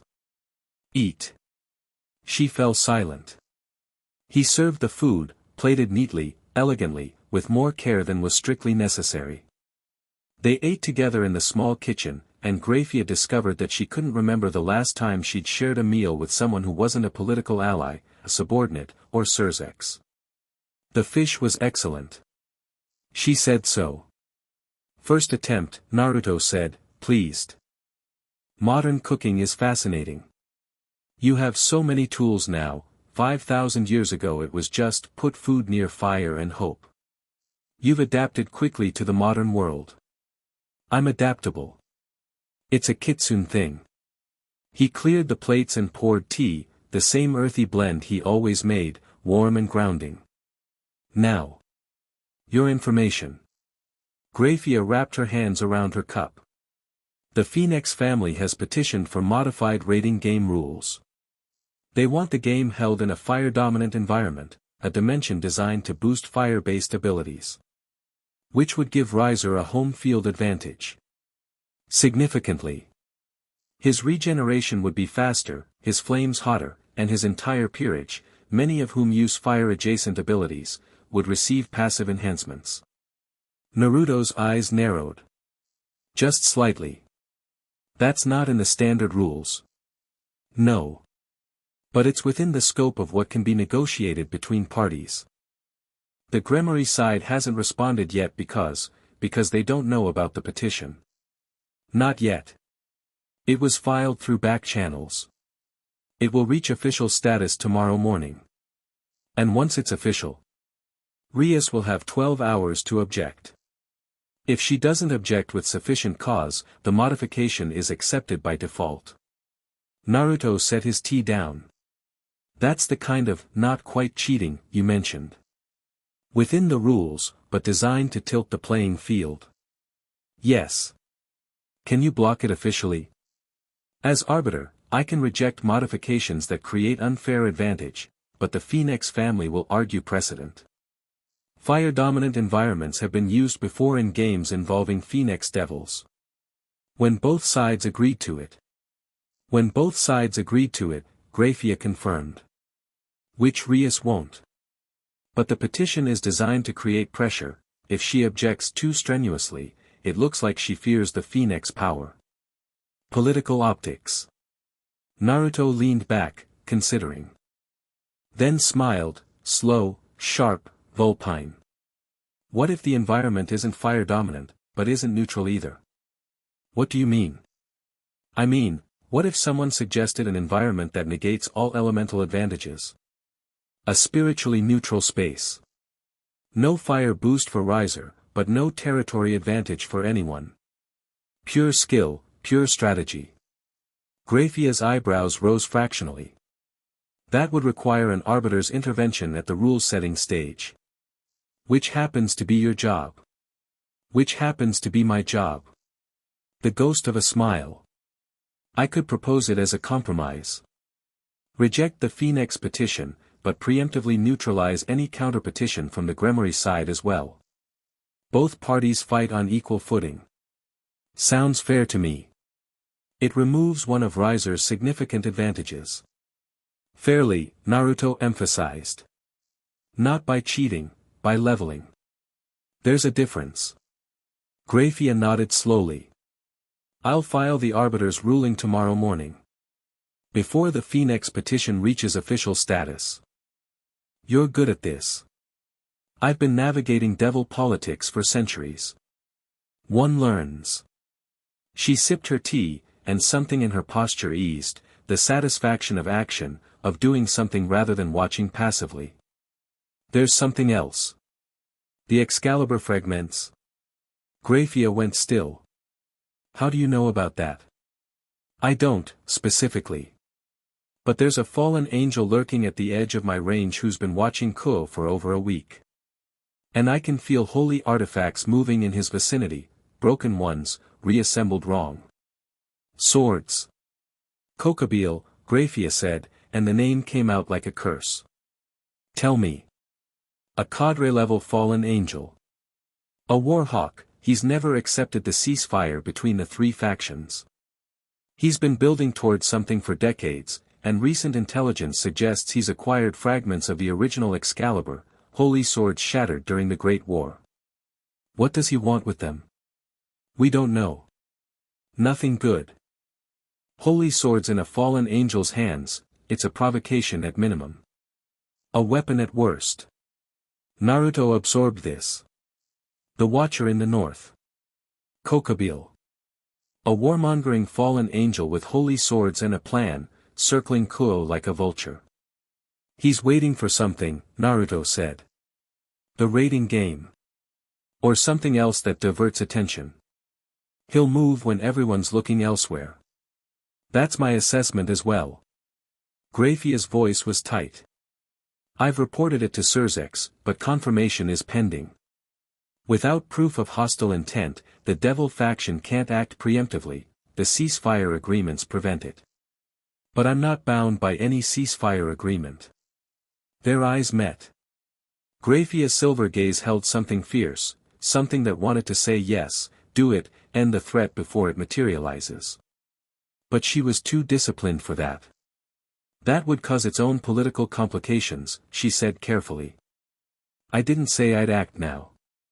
I said I'm not bound. Naruto finished his tea.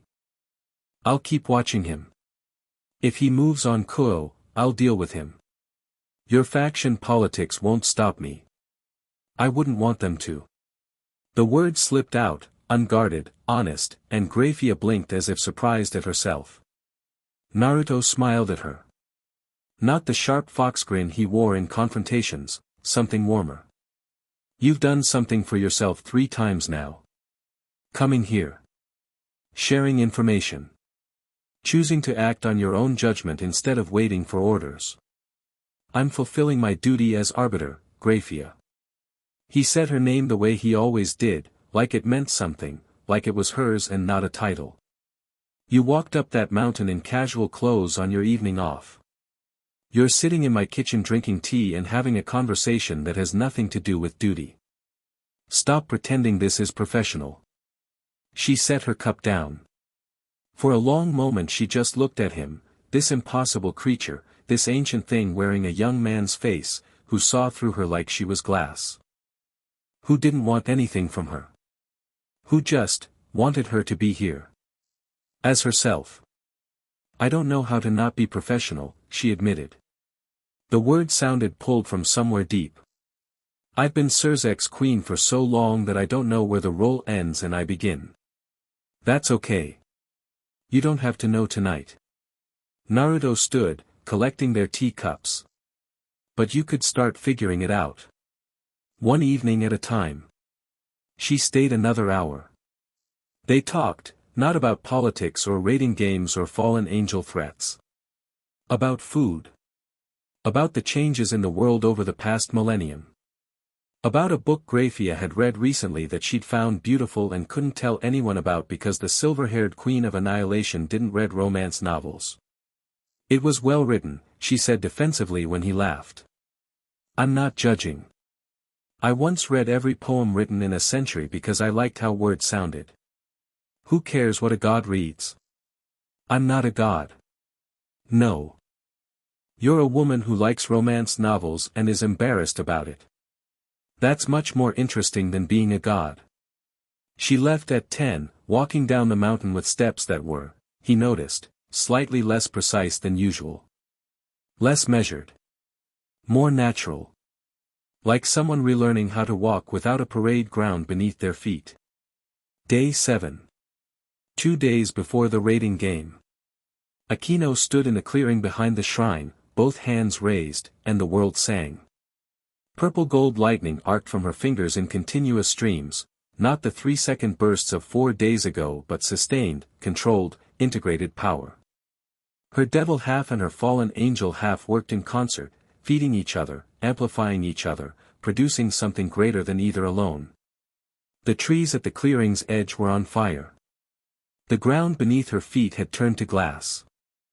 The air itself vibrated at a frequency that made Naruto's tails twitch with pleasure, the raw spiritual density of it, the beauty of unified power expressed without shame. Hold it, Naruto called from the porch where he sat watching. 3 more seconds.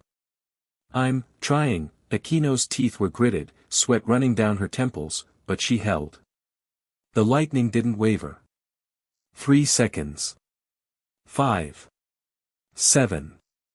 Then she released, and the power dissipated into the air with a thunderclap that echoed across the valley. Akeno collapsed to her knees, panting. Then laughed, wild, bright, free. Did you see that?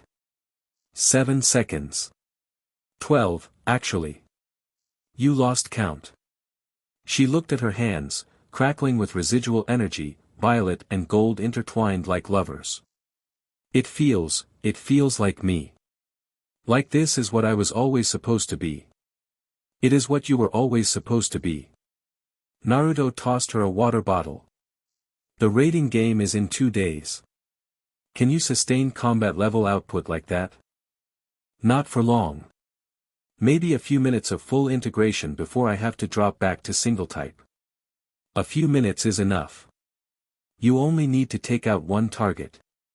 Yubaluna. Yubaluna, he confirmed. Riser's queen. Bomb type. She controls space with explosions, keeps opponents pinned, restricts movement, creates openings for the other pieces. Take her out fast, and Riser's formation crumbles. Akeno stood, still breathing hard but already thinking tactically. She's strong.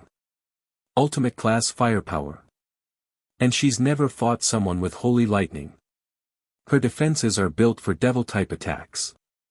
Your fallen angel side will cut through them, and the hybrid form. She won't even know what hit her. You're sure?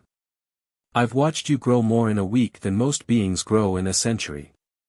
You stopped being at war with yourself, Akeno. That changes everything. She walked to the porch and sat beside him, close enough that their shoulders touched. She'd been doing that more, closing distance, seeking proximity. He let her. It wasn't something he needed to control or manage, she was a grown woman making her own choices about where she sat. After the raiding game, Akeno said.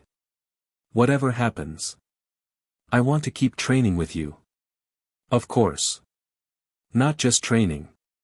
She turned to look at him, her dark eyes serious. I want to keep this. Whatever this is. Talking. Being seen. Being whole. Akeno.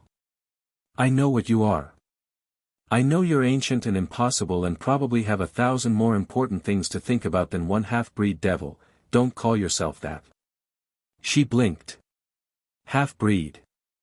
Don't use that word about yourself. There's nothing half about you, you're completely yourself. Every piece. His voice was firm, not angry, but absolute.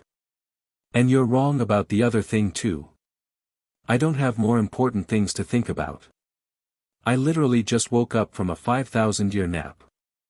You're one of the first interesting things I've found. Give yourself some credit. Akino's expression did something complicated: surprise, warmth, vulnerability, joy, and she looked away quickly. You're very direct. I'm very old. No time for games. A beat. Well. Some games. Not the dishonest kind. She laughed, and it sounded like it came from somewhere real. Day 8. The eve of the raiding game. Rias came to the shrine at sunset. She didn't come for strategy or training, she came because she needed to be somewhere she could breathe. Her peerage was resting, conserving energy for tomorrow, and she'd been staring at the walls of her clubroom for an hour before she couldn't take it anymore. Naruto was on the shrine roof, as he often was in the evenings. She climbed up to join him, scrambling slightly in her school uniform, not as graceful as she'd have liked, but he reached down and pulled her up effortlessly. They sat side by side on the roof tiles, watching the sun die in colors that shouldn't have been legal. I'm scared, Rias said. I know. Not of losing. Of what happens if I lose. Of going back to, accepting it. Of becoming the thing they want me to be. You won't. You keep saying that with such certainty. She pulled her knees up, wrapping her arms around them. How can you be certain? Because I've been watching you for 8 days, and the woman I've been watching doesn't accept things. She fights them. Even when she's afraid, even when the odds are against her, she fights. He turned to look at her, and the sunset lit his face in gold. Tomorrow isn't about whether you win or lose, Rias. It's about whether you fight. And you will. I know you will. And if my best isn't enough? Then we deal with that tomorrow. Together. Her hand found his on the roof tiles. Slid over it, fingers interweaving. He let it happen, let her hold on to something solid and sure and unmovable. You feel like an anchor, she whispered. Like the world could spin apart and you'd still be right here. That's because I would be. She leaned her head against his shoulder. He could feel her heartbeat, fast, anxious, alive. Could feel the power of destruction coiling in her chest, responding to her emotions, ready and eager and hungry. Your power wants to fight, he said. I can feel it. It always wants to fight. Let it, tomorrow. Don't hold back. Don't fight pretty, fight mean. Riser expects the dignified Gremory heiress. Give him something else. Give him someone who'd rather burn the world down than be caged. That's not very ladylike. Since when do you care about ladylike? Rias laughed against his shoulder, a real laugh, surprised out of her. Fair point. They sat together until the stars came out. She didn't talk about strategy or fears or Riser. She asked him about the world 5,000 years ago, what it looked like, what people were like, what the sky looked like without light pollution. He told her about forests that stretched from coast to coast. About mountains that were still being born, still growing, their peaks steaming with the heat of creation. About the first humans he'd ever seen, small, frightened, brilliant in their stubborn will to survive. Were they interesting? She asked. Endlessly. They were so fragile and so fierce. They'd shake their fists at storms. They'd challenge gods, me included, with nothing but rocks and rage. He smiled at the memory. I loved them for that. Do you love the ones now? I'm learning to. They're different, more complex, more capable, but also more afraid. They've built so much that they've convinced themselves they have things to lose. Don't they? Everyone has things to lose. That doesn't mean you stop fighting. Rias lifted her head from his shoulder. Looked at him. In the starlight, her blue-green eyes were dark and deep and resolved. I'm going to win tomorrow, she said. Not a question. Not a hope. A decision. I know you are. She climbed down from the roof.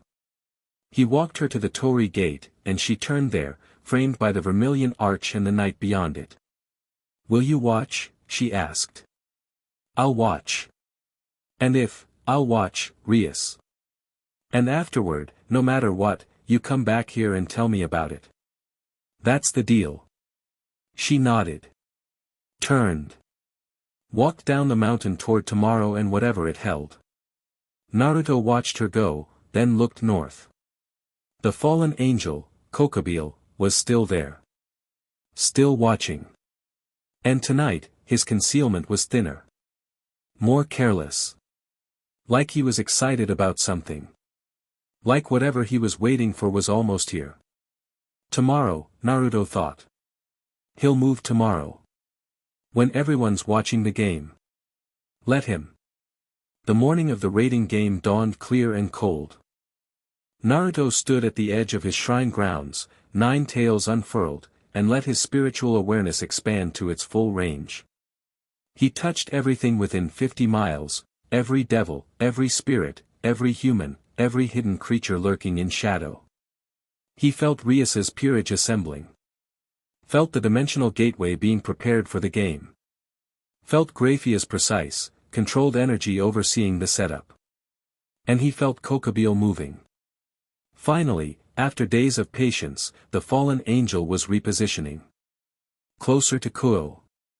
Bringing something with him, those shattered holy sword signatures, reassembled and thrumming with violent intent. 2 events. Simultaneous. Not coincidence. Naruto made a decision. He would watch the raiding game, remotely, through the spiritual connections he'd built with Rias, Akeno, and the territory itself. But his physical presence would stay in Kuoh. On the ground. Where Kokobile was heading. He could be in 2 places at once if he needed to, split his consciousness across his tails, each one capable of independent action. But he preferred to stay whole.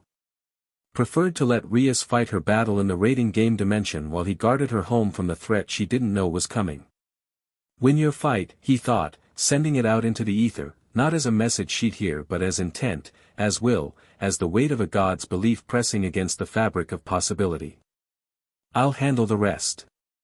The game broadcast throughout the underworld. Every devil with a functioning television or scrying pool could watch. Naruto felt the audience's attention like pressure on a wound, millions of eyes, millions of opinions, millions of beings who saw Rias as an underdog at best, a fool at worst. He settled on the shrine roof and closed his eyes, and his awareness sank into the raiding game dimension like a stone into water. He couldn't interfere. He wouldn't interfere. But he could watch. And he did. Rias's voice rang across the game dimension, a replica of Kuoh Academy, chosen as the battlefield. Akeno, Kiba, forward positions. Kaneko, hold the base.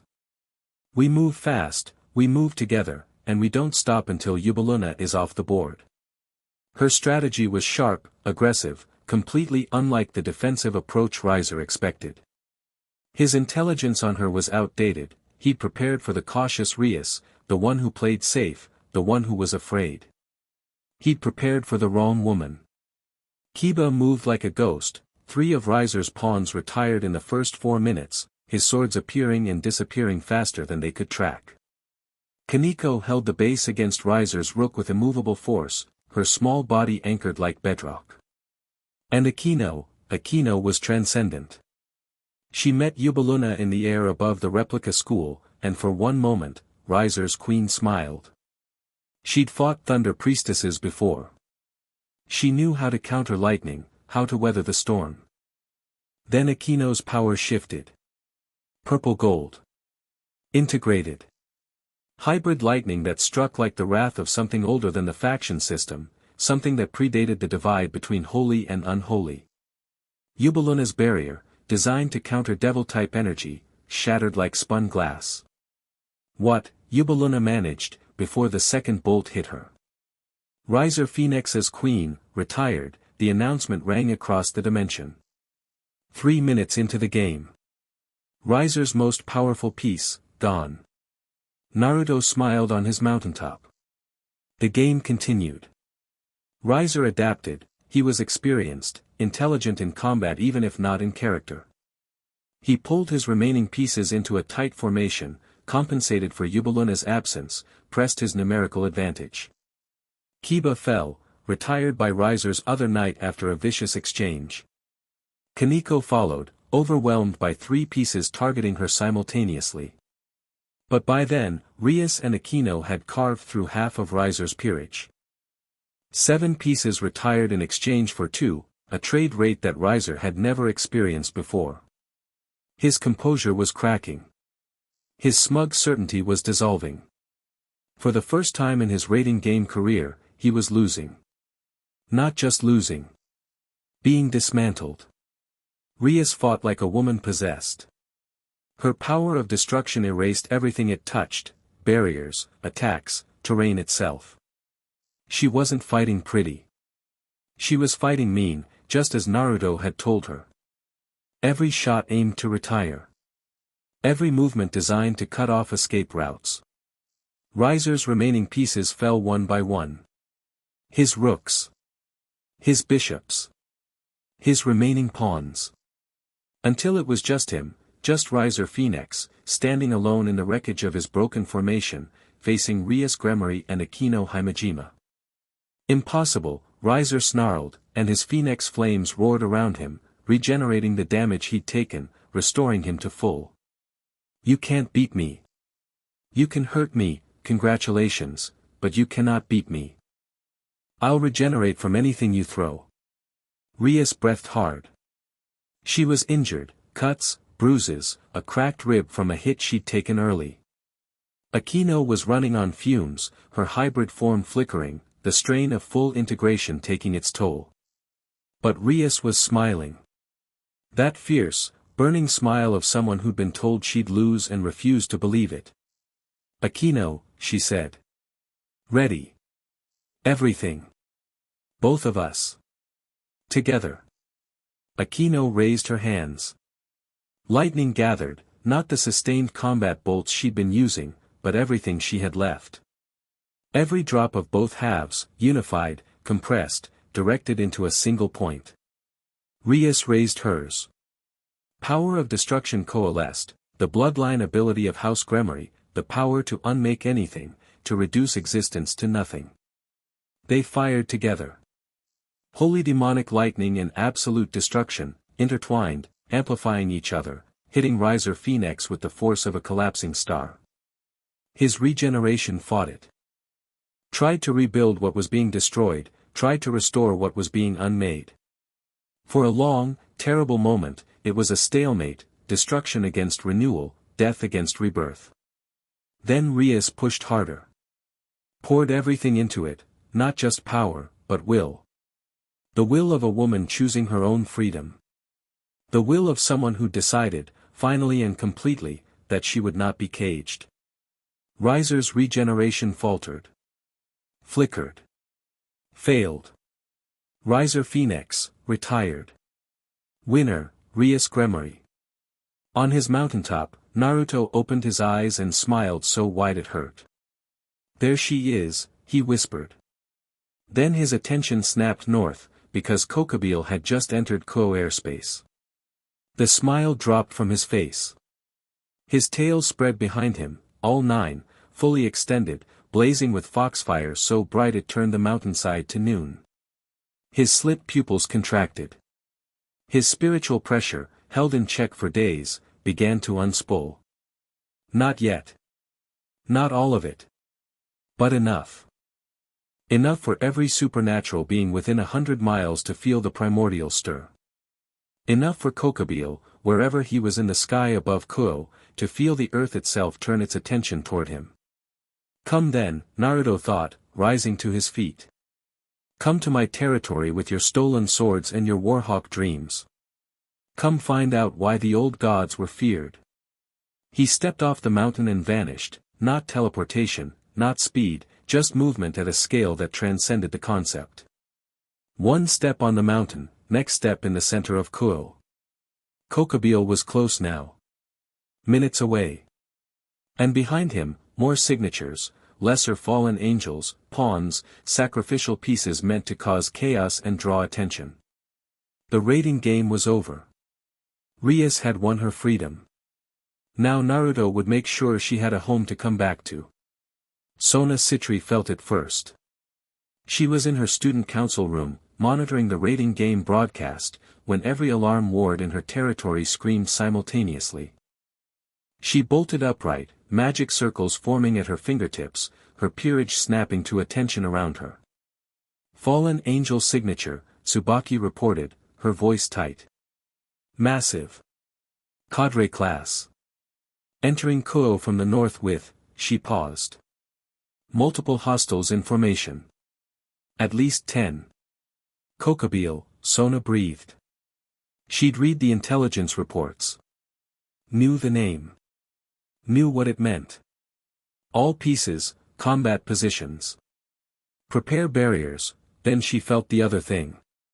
The wave of spiritual pressure that rolled across Kuoh from the center outward, golden white, ancient, impossibly vast. It passed through her barriers like they weren't there, passed through her body like a warm wind, and settled over the entire town like a dome of intent. A declaration, this place is protected. What is that? Tsubaki whispered. Sona's eyes went wide behind her glasses. The Fox God. Rias's mysterious entity. He'd just laid a spiritual claim over the entire town, not a barrier, not a shield, but something more fundamental. A statement of ownership written into the fabric of reality itself. Stay inside, Sona ordered. All of you. This isn't our fight. President, that is not a suggestion. Kokobile descended over Kuoh Academy like an angel of death. 10 wings, black and vast, spread against the evening sky. His face was sharp, hawkish, twisted with a permanent sneer of contempt for a world that had stopped fighting. Behind him, his subordinates flanked in formation, lesser fallen, carrying between them the unmistakable signatures of 3 Excalibur fragments, reforged into weapons that hummed with bastardized holy energy. Devils of Kuoh. Kokobile's voice boomed across the campus, amplified by his considerable power. I bring gifts. Stolen from your enemies, wielded against your homes. Let this be the spark that reignites what should never have been. You talk a lot. Kokobile stopped mid-monologue. Looked down. Naruto stood in the academy courtyard. Alone. Hands in his pockets, head tilted back, looking up at the formation of fallen angels with the casual interest of someone watching clouds pass. 9 tails blazed behind him, fully manifested, fully burning, each one a river of foxfire that cast the entire courtyard in blue-white light. His presence filled the space between earth and sky, and Kokobile, cadre-level fallen angel, survivor of the Great War, ancient being who'd faced gods and lived, Kokobile felt his wings falter. Not from technique. Not from power suppression. From recognition. The same fundamental warning that had hit Riser's fire, amplified 1,000-fold. His fallen angel nature, old, powerful, born from divine rebellion, looked at what stood below and understood, at a cellular level, that it was facing something from before divinity was a concept. What are you? Kokobile demanded. His voice was steady, he was too proud to let it shake, but his wings had stopped their descent. He hovered, frozen between advance and retreat. Wrong question, Naruto said. Right question is, what happens next? I am Kokobile.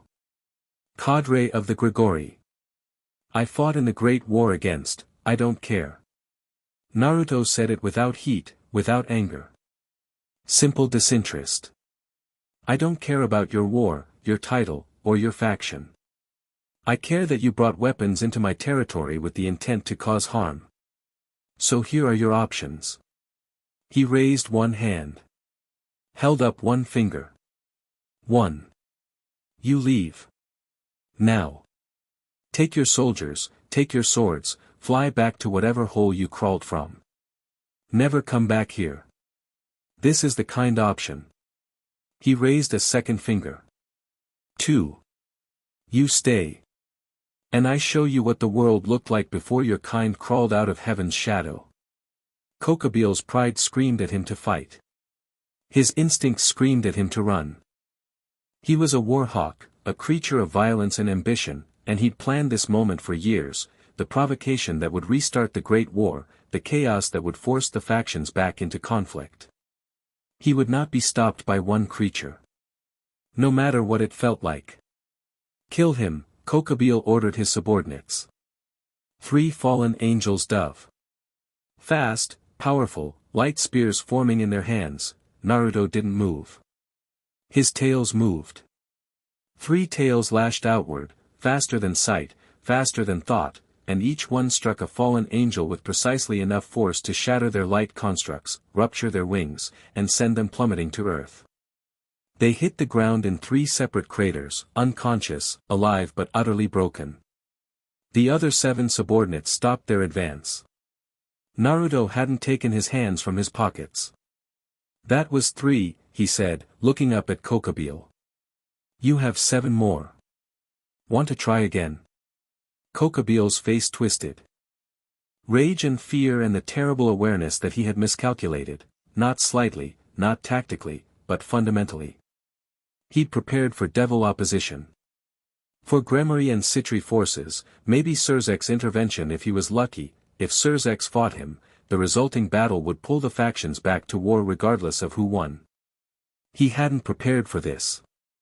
The Excaliburs, Kokobile snarled. He thrust his hand forward, and the 3 reforged fragments flew from his subordinate's hands into his own, merging, forming a single bastard blade of holy energy. Let's see how you handle this. He dove.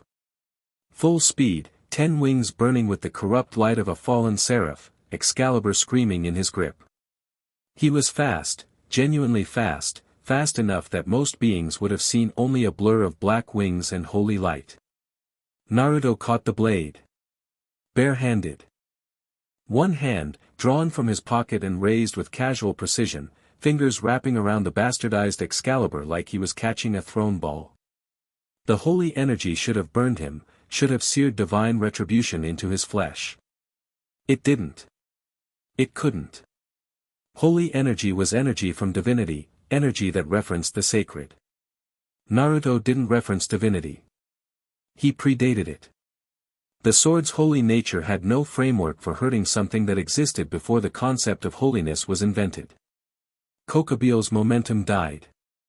He hung in the air, 10 wings beating, hands still on the sword's hilt, staring at the golden-haired man who'd caught his killing blow like it was a handshake. Interesting sword, Naruto said conversationally. Broken, though. Reforged badly.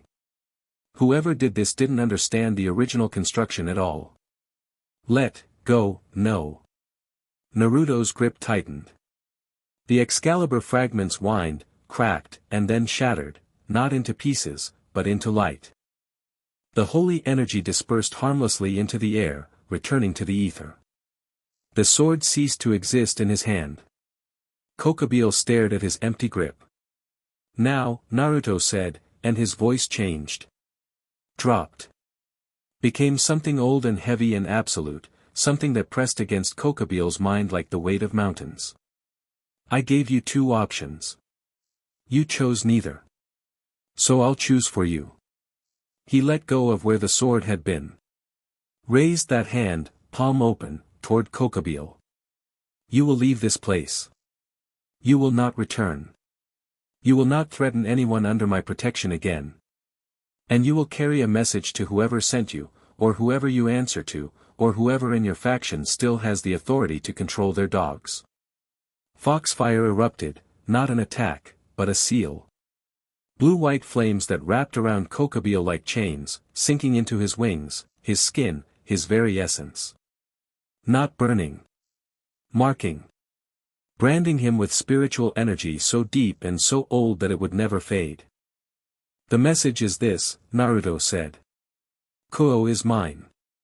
Anyone who brings violence here answers to me.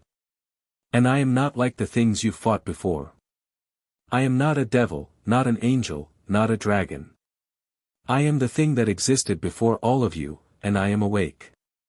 He released the foxfire chains, and they settled into Kokobile's being like tattoos, invisible but permanent. Go, Naruto said. Kokobile went. He gathered his fallen subordinates with desperate speed, the conscious ones carrying the unconscious, and vanished northward so fast his wings left sonic booms in his wake. Within seconds, his signature was gone from Naruto's range entirely. The courtyard was quiet. Craters in the ground where fallen angels had landed. Scorch marks from foxfire. The lingering smell of ozone and cedar. Naruto stood alone in the aftermath, tails dimming, presence settling back to its resting state. He rolled his shoulders, cracked his neck, and, that was terrifying. He turned. Sona Citri stood at the academy's entrance, flanked by her peerage, all of whom looked various shades of pale. "Sorry," Naruto said. "Didn't mean to scare you. You caught Excalibur bare-handed and then destroyed it. It was already broken. You branded a cadre-level fallen angel and sent him running. He was being rude." Sona stared at him for a very long moment. Then removed her glasses, pressed her fingers to the bridge of her nose, and made a sound that might have been a laugh or might have been an existential crisis. "You're the fox god Rias told me about. Naruto. Nice to meet you." He extended a hand. Sona looked at the hand that had just shattered a legendary holy sword. Then took it and shook it with admirable composure. "Sona Citri. I co-administrate this territory with Rias." She released his hand. "I believe we have a great deal to discuss." "Tomorrow," Naruto said. "Tonight, I have somewhere to be." He turned toward the mountain, and as he walked, Sona called after him, "Where?" "Home. Rias won her raiding game. And I promised she could come tell me about it." He walked away into the evening, nine tails swaying, the last of the foxfire fading from the air. Behind him, Sona Citri stood in a courtyard full of craters and the memory of absolute power, and wondered what exactly the supernatural world was going to do about this. They came to him that night. All three. Rias first, transported back from the raiding game dimension, exhausted, injured, and incandescent with victory. She ran up the mountain path with energy she shouldn't have had, burst through the torii gate, and found him on the porch. She didn't speak. Just crashed into him, arms around his neck, face pressed to his shoulder, trembling with the aftermath of everything. He held her. Let her shake. Let the reality of it wash through her. "I won," she whispered into his shoulder. I won, I'm free." "You're free," he confirmed, his arms solid around her. "You did it yourself. Your power. Your strategy. Your will. You believed in me. You believed in yourself. That's what mattered." Akeno arrived minutes later, walking slower, limping slightly, drained from the hybrid output that had retired Yubaluna. But she was smiling. Glowing, despite the exhaustion. She saw Rias in Naruto's arms and didn't hesitate, walked up the steps and joined them. Leaned into his side, one hand finding Rias's, their fingers interweaving. "We did it," Akeno said. "You were incredible," Rias told her, pulling back enough to look at her queen. "That lightning, Akeno, that was, both halves," Akeno said. "Together. Finally." They sat on the porch together, Rias on one side of him, Akeno on the other, and the night settled around them like a blanket. Naruto told them about Kokobile. About the attack, the swords, the brand he'd placed. "You fought a cadre-level fallen angel," Rias said. "While we were in the game. Fought is generous. I caught his sword and told him to leave. You caught Excalibur, it was broken Excalibur. Barely counts." Rias and Akeno exchanged a look, the kind of look that said this man is impossible and we are not even slightly surprised anymore. Then the final presence appeared. A silver magic circle at the base of the path, and Grayfia stepped through, still in her maid uniform, her composure intact but something urgent in her step. She climbed the path quickly, reached the shrine, and stopped at the base of the porch steps. Her eyes moved over the scene, Naruto flanked by Rias and Akeno, all three looking at her. "I heard about Kokobile," Grayfia said. The surveillance systems caught the tail end. Lord Lucifer is, not tonight, Naruto said. Politics tomorrow. Tonight is for breathing. Grayfia hesitated. She stood at the bottom of the steps, caught between duty and desire, between the roles she wore like armor and the woman underneath who wanted, desperately, silently, to sit on that porch with them and just be. Grayfia. Rias's voice was soft. Not an order, an invitation. Sit with us. The strongest queen in the underworld looked at the porch. At the three people who saw her, really saw her. She climbed the steps. Sat beside Rias, close but not quite touching. 4 people on a shrine porch. The night vast and star-filled around them. A town below that was safe because something ancient had decided it would be. A future ahead that was uncertain but no longer terrifying. Naruto let his tail spread behind all of them, a fan of golden-white warmth that enclosed the porch like wings. Foxfire burned soft and blue at the edges, casting gentle light. So, he said. What now? Rias leaned her head on his shoulder. Now we live. Without cages. Without roles, Akeno added from his other side. Grayfia said nothing. But she was there. And for the first time in centuries, she hadn't left when she could have stayed. That was enough. For tonight, that was everything. Chapter 4, The God and the Devil King. Morning came slow and golden, spilling through the cedar canopy in fractured beams that pooled on the shrine porch like scattered coins. Naruto woke to the weight of 3 bodies settled around him, Rias curled against his left side with her crimson hair fanned across his chest, Akeno pressed to his right with her face tucked against his shoulder, and Grayfia sitting upright against the porch pillar beside them, asleep with her head tilted slightly forward, her silver hair catching the first light. They'd fallen asleep talking. The conversation had drifted from the raiding game to Kokobile to lighter things, memories, preferences, small truths traded in the dark like precious coins. At some point, exhaustion had won. Rias first, then Akeno, then Grayfia last of all, as if she'd been standing guard until her body overruled her will. Naruto lay still, staring at the ceiling of the porch overhang, listening to 3 sets of breathing. Something in his chest felt different, not heavy, not painful, just full. He'd been awake for 2 weeks, and already these people had carved spaces in him that hadn't existed in 5,000 years of sleep. A fox crept onto the porch, one of the large ones, an old male with a torn ear and wise eyes. It looked at the sleeping women, then at Naruto, and its expression was unmistakably amused. "Shut up," Naruto whispered. The fox's mouth opened in a silent laugh. Then it turned and disappeared into the underbrush, presumably to spread this gossip among its kind. Grayfia woke first.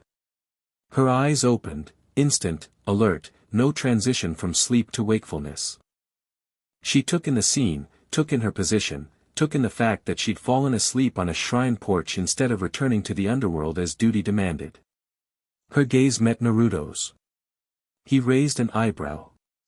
Smiled. Something flickered across her face, not panic, not regret. Something closer to wonder. Like she'd woken and found herself in a life she hadn't known she wanted. Then her composure reassembled. She straightened, smoothed her uniform, and stood with the silent grace of someone who'd mastered the art of moving without disturbing. "I need to return," she said quietly. "I know. Lord Lucifer will have received the reports about Kokobile by now. There will be responses. I know." She hesitated at the top of the steps. Looked back at him, at all of them, the picture they made in the morning light. "He'll come here," Grayfia said. "Surzex. Personally. Within the day. I figured. Be patient with him. He's not," she paused, choosing words carefully. "He's a good man in an impossible position. Everything he does carries the weight of the entire devil faction. I'll be nice. You'll be yourself. Same thing." The ghost of a smile. Then she descended the steps, summoned her circle, and vanished in a flash of silver. Naruto lay back and waited for the other two to wake. Rias stirred 20 minutes later. She opened her eyes, registered where she was, who she was lying on, and went very still. Then, deliberately, she didn't move away. She tilted her head up to look at him. "Morning," he said. "Morning." Her voice was sleep-rough, warm. "Did I dream it? The rating game? You won." It was real. She smiled, slow, dawning, breaking across her face like sunrise. It was real. "Congratulations, free woman." Rias laughed softly and pressed her face back against his chest. 5 more minutes. Take 10. You earned it. Akeno woke shortly after, less graceful than Grayfia, more cat-like, stretching and yawning with unself-conscious pleasure. She opened her dark eyes, saw Rias still nestled against Naruto's other side, and smiled. "This is a nice way to wake up," Akeno murmured. "You could make it a habit," Naruto said. "Careful. I might take you up on that." They rose eventually, driven by biology and hunger. Naruto made breakfast. He was getting genuinely skilled at this, his rice perfectly cooked, his miso properly seasoned, his fish grilled to the exact right char. They ate on the porch in the morning air, 3 people sharing a meal with the comfortable silence of something that felt established, even though it had barely begun. Grayfia left early, Rias noted between bites. "Surzex is coming." Rias's chopsticks paused. "To Kuoh. To here, probably. The Kokobile thing will have reached him. A primordial fox god swatting a cadre-level fallen angel in his sister's territory, that's not something a devil king ignores. Are you worried?" "No. He's one of the 4 strongest devils alive." "Rias." Naruto looked at her steadily. "I'm not worried." She held his gaze, and whatever she saw there settled her nerves. Not arrogance, just certainty. The same certainty he'd carried from the first moment she'd met him, immutable as bedrock. "He'll want to understand you," Rias said. "Categorize you. Figure out where you fit in the power structure." "I don't fit." "I know. But he'll try. Then I'll tell him what I told you. What I told Grayfia. What I told Kokobile." Naruto finished his rice and set his bowl aside.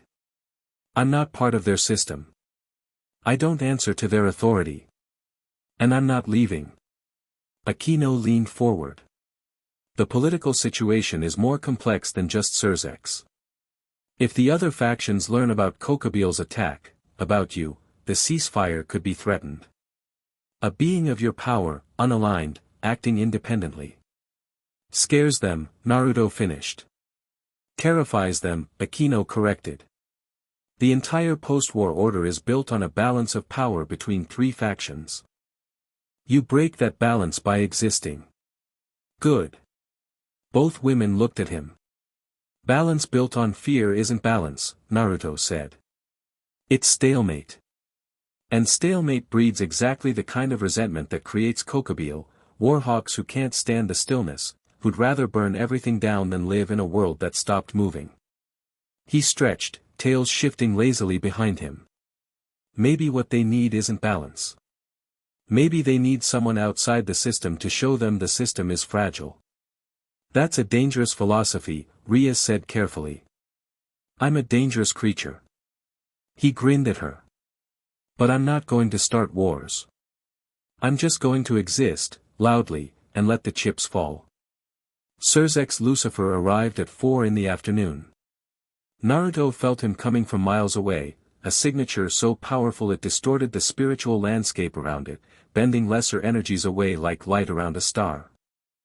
The current Lucifer, strongest devil alive, carrying the power of destruction in its purest form. Impressive. For a devil. Surzex didn't teleport directly to the shrine, he appeared at the base of the mountain, at the Torii gate, and walked up. Polite. Respectful. Or cautious. Maybe both. He came alone except for Grayfia, who walked 2 steps behind him in full maid regalia, her face carved from marble. The professional mask locked so tight that Naruto might have believed it if he hadn't seen what lived underneath. Naruto waited on the porch. Rias had left an hour ago. He'd suggested she not be here for this. Not because he was afraid of what might happen, but because Rias didn't need to be caught between her brother and her, whatever Naruto was to her. That was a conversation for later, in private, without political weight. Surzex emerged from the tree line, and Naruto got his first proper look at the man. Red hair, darker than Rias's, closer to blood than fire. A handsome face that was carefully, consciously arranged into a pleasant expression. Power coiled beneath his skin like a contained apocalypse, held in check by will and practice and the weight of responsibility. He looked tired. Not physically, but existentially. The tiredness of someone who'd been carrying something too heavy for too long and couldn't set it down. Naruto recognized that tiredness. He'd seen it in kings and gods and ancient things across millennia. "Welcome to my mountain," Naruto said from the porch. "Tea." Surzex stopped at the base of the steps and looked up at him. Their eyes met, blue and blue-green, and for a long moment, the most powerful devil in existence simply looked at the primordial Kitsune god. What he felt, Naruto couldn't know for certain. But Surzex's pleasant expression flickered, just once, before resolving into something more genuine. More serious. "Tea would be appreciated," Surzex said. His voice was warm, well-modulated, with the ease of someone used to putting others at rest. "And perhaps a conversation. That's what the tea is for." They sat in the shrine's main room, Naruto across the low table from Surzex, with Grayfia standing behind her master's shoulder. She'd offered to serve the tea, Naruto had already poured it before she could. "So," Naruto said. "You're Rias's brother. And you're the being who's been keeping company with my sister." Surzex's tone was light, but his eyes missed nothing. "Among other things. Like single-handedly repelling a cadre-level fallen angel from our territory.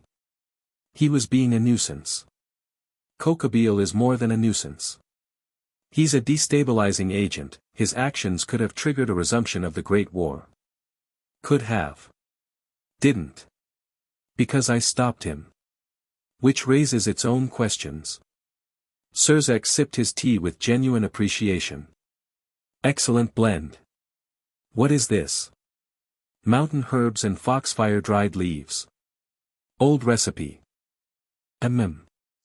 Surzex set his cup down. The pleasantries were over. "I'll be direct, if you'll permit it." "I prefer direct. What are you, what do you want, and what does your presence mean for the balance of the supernatural world?"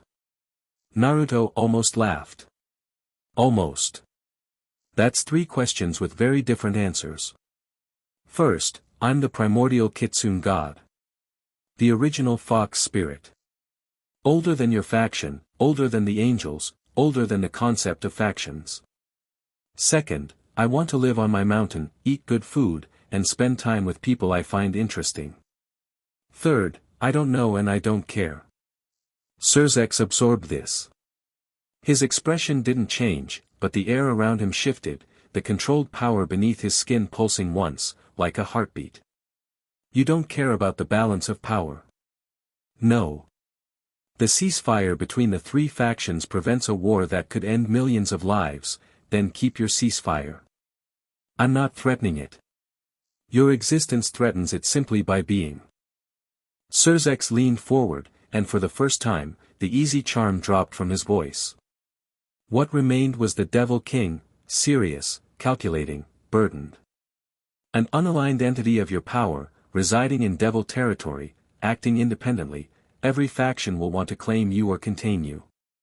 If they can't, they'll try to eliminate you. And if they fail at that, they will. Then they'll panic. And panicking factions make war. Naruto looked at Surzex Lucifer for a long, quiet moment. The man wasn't threatening him. Wasn't trying to intimidate or coerce. He was laying out a genuine concern with genuine urgency, and his worry was real. "You're a good man," Naruto said. Surzex blinked. "Rias said that about you." Grayfia said it too. Naruto leaned back, tails settling behind him in a loose fan. "You carry the weight of your entire species on your shoulders. You can't act on personal feelings, can't protect your sister directly, can't be anything other than the Devil King because the consequences are too vast. That's a terrible way to live. It's my duty. It's your cage." Something flashed in Surzek's eyes. Not anger, recognition. The sharp, uncomfortable recognition of being seen. "Let me tell you something," Naruto continued. "I've watched civilizations rise and fall. I've watched gods come to power and crumble to nothing. And the ones who survived, the ones whose people actually thrived, weren't the ones who controlled everything. They were the ones who created space for others to be strong. What are you suggesting?" "I'm suggesting that you don't need to contain me or align me or manage me. You need to let me be what I am, something outside your system, and trust that my presence can be stabilizing rather than destabilizing." "Trust." Surzek said the word like it was foreign. "You're asking me to trust an unknown entity with the safety of millions based on a cup of tea and a conversation.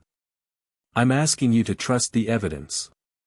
I've been here 2 weeks. In that time, I've befriended your sister, helped her escape an engagement that was destroying her, mentored her queen through a personal breakthrough, and stopped a fallen angel attack that would have leveled this town and potentially restarted your war." Naruto held up his hands. "Show me the part where I'm the threat." Surzex was quiet. The silence stretched, not uncomfortable, but heavy with thought. Behind him, Grayfia stood motionless, but Naruto could feel her attention like a physical thing.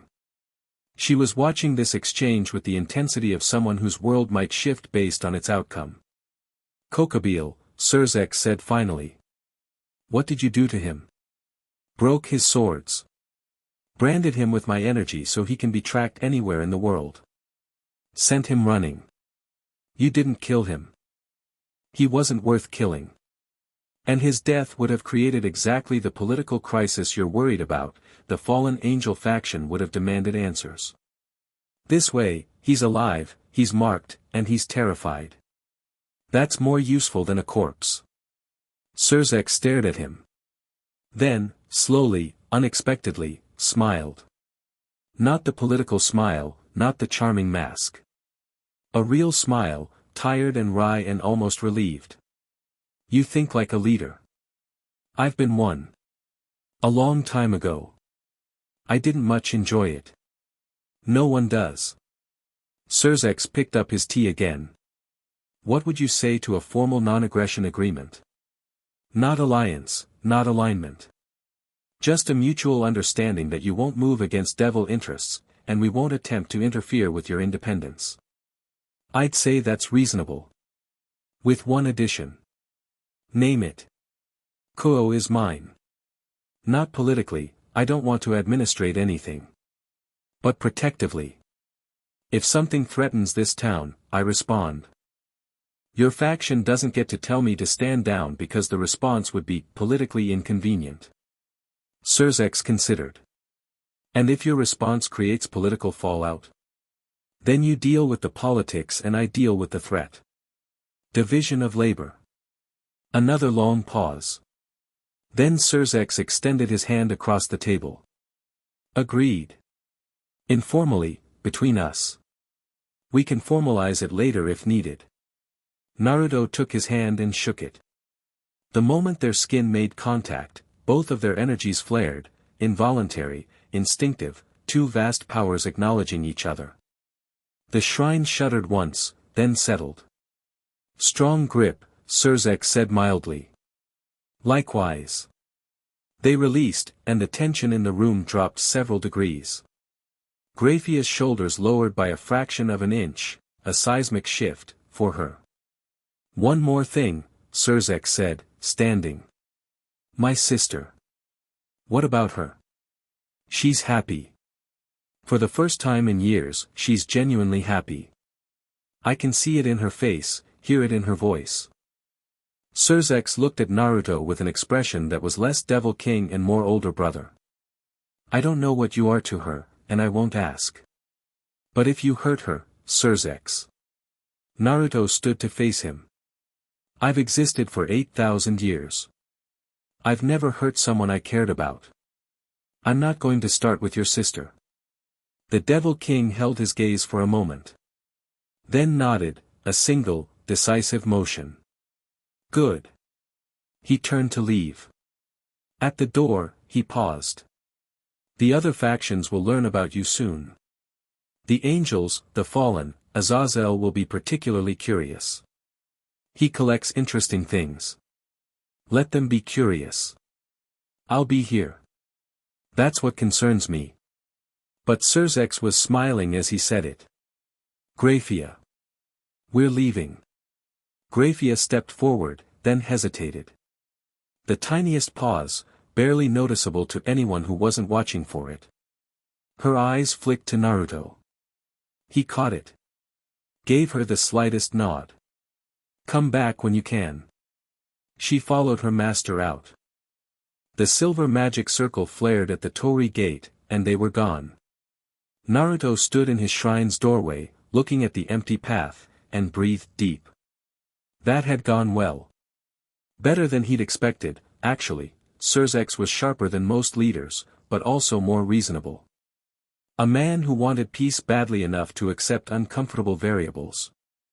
The mountain settled around him, spirits humming contentedly.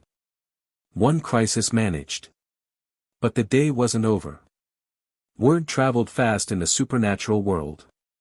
Within hours of Surzex's visit, the networks were buzzing. Not with official announcements, nothing so crude. But whispers. Rumors. Intelligence fragments that spread through backchannels like wildfire. Something ancient in Kuoh. The primordial fox, it's real. Stopped Kokobile like nothing. Lucifer himself went to negotiate. Naruto felt the attention gathering like storm clouds.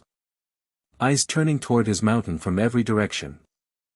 The angels in heaven, the Gregory under Azazel, the yokai in Kyoto, the Norse gods, the Hindu pantheon, every faction with functional intelligence networks was suddenly, intensely interested in the sleepy Japanese town of Kuoh. He didn't mind the attention. He minded the intent behind some of it. 3 days after Surzex's visit, 2 separate probe attempts hit his territory. The first was subtle, a scrying spell from an angelic source, trying to get a read on his energy signature. He let it bounce off his natural interference field like sonar off a cliff face. Nothing returned to the caster. The second was less subtle. A dimensional tear, someone trying to open a portal directly into his shrine grounds. He closed it with a thought, pinching the spatial distortion shut like snuffing a candle. Whoever was on the other side would have felt their technique simply stop working, as if reality itself had said no. Neither probe attempted a follow-up. Good. They were learning. Rias came to him that evening with news. There's going to be a summit, she said, settling into what had become her usual spot on the porch, close beside him, shoulder to shoulder, comfortable in his proximity. The 3 factions. They're calling a meeting to discuss Kokobile's actions and the broader security situation. And me. And you. Surzex didn't confirm it directly, but it's obvious. You're the biggest unknown in the supernatural world right now. When? 2 weeks. Here in Kuoh, actually, neutral territory, since both angel and devil forces are already present. Naruto considered this. They want me to attend. They haven't said so officially. But yes, everyone knows the meeting is half about you. Your absence would make them more nervous, not less. He stretched his neck, staring at the evening sky. What do you think I should do? Rias looked surprised. You're asking me. You know these people. You know the politics, the personalities. I'm 2 weeks old in this world, functionally. My knowledge is secondhand. She was quiet for a moment, thinking. He could see her mind working, the strategist, the chess player, the woman who'd grown up steeped in political maneuvering even as she rejected it. Go, she said finally. But go on your terms. Don't let them set the tone. Walk in like you walked into my clubroom that first night, like you belong everywhere and answer to nothing. They need to see that you're not a variable to be managed. You're a fixed point they have to build around. Spoken like a true devil. Spoken like someone who loves you and doesn't want you boxed in by bureaucrats. The words hung in the air. Rias went slightly pink but didn't retract them. Didn't look away. Naruto turned to face her fully. Say that again. The bureaucrat part. The other part. Rias's chin lifted, that stubborn, beautiful defiance that had carried her through the raiding game. I love you. I don't know when it started. Probably the moment you said, hi, while sitting on my torii gate. You're impossible and ancient and you make me feel like I can be anything, and I love you. He kissed her. Not gentle, not the tentative first kiss of uncertain teenagers. He kissed her like a being who'd lived 8,000 years and finally found something worth staying awake for. His hand slid into her crimson hair, tilting her head back, and she made a sound against his mouth that was half surprise and half finally. When they broke apart, Rias was breathing hard, her eyes bright, her lips flushed. That took you long enough. I wanted you to say it first. You needed to choose this, I didn't want you to feel like you'd fallen into another arrangement. This is nothing like an arrangement. She pulled him back down by his collar. This is the most free thing I've ever done. Akeno found them an hour later, still on the porch, still tangled together in a way that left very little ambiguity about what had shifted between them. She stopped on the top step and took in the scene, Rias in Naruto's lap, his arms around her waist, both of them looking thoroughly kissed, and her expression cycled through several emotions before landing on something wry and warm. I see I missed a development. Rias turned, flushed but not embarrassed. Akeno, don't apologize. Akeno climbed the last step and sat beside them with deliberate casualness. I'm not surprised. I'm not upset. She looked at Naruto directly. I'm wondering where this leaves the rest of us. Naruto met her gaze over Rias's shoulder. Where do you want it to leave you? I think you know. I want to hear you say it. Same reason I wanted Rias to say it first. Akeno's practiced smile fell away. Beneath it, honest, vulnerable, bare. I want this too. Not instead of Rias, alongside her. I want to be seen the way you see her. The way you've been seeing me since the day we met. Rias turned to look at her queen, her best friend. Something passed between them, silent, deep, the communication of people who'd been through hell together. Are you okay with this? Akeno asked Rias. Akeno. You're the other half of my soul. If anyone is going to share this with me, I want it to be you. Rias extended her hand. Akeno took it. Then looked at Naruto. He reached out, tucked a strand of dark hair behind her ear, let his fingers trail down her jaw. Come here. She did. And when he kissed her, it was different from Rias, softer at first, more careful, as if asking permission. Then her fallen angel side surged, that fierce, hungry half that she'd spent years suppressing, and she kissed him back with the same ferocity she brought to combat. They broke apart. Akeno's eyes were gold-tinged, her usually concealed power rising to the surface. So this is what it feels like. What? Being wanted. All of me. Not just the parts one show people. Naruto pulled both women close, Rias on one side, Akeno on the other, and his tails wrapped around them like a cocoon of warmth and light. All of you, he confirmed. Always. The days moved differently after that. Naruto still trained with Akeno in the mornings, but now the sessions often ended in closeness rather than distance, in quiet conversations while she rested her head in his lap, in moments of connection that fueled her integration training more than any exercise could. Rias spent every evening at the shrine, sometimes the whole night, and in his presence she bloomed. The anxiety that had defined her for years, the cage mentality, the trapped animal tension, dissolved by degrees. She laughed more. Planned more. Looked at the future with anticipation instead of dread. And Grayfia came when she could.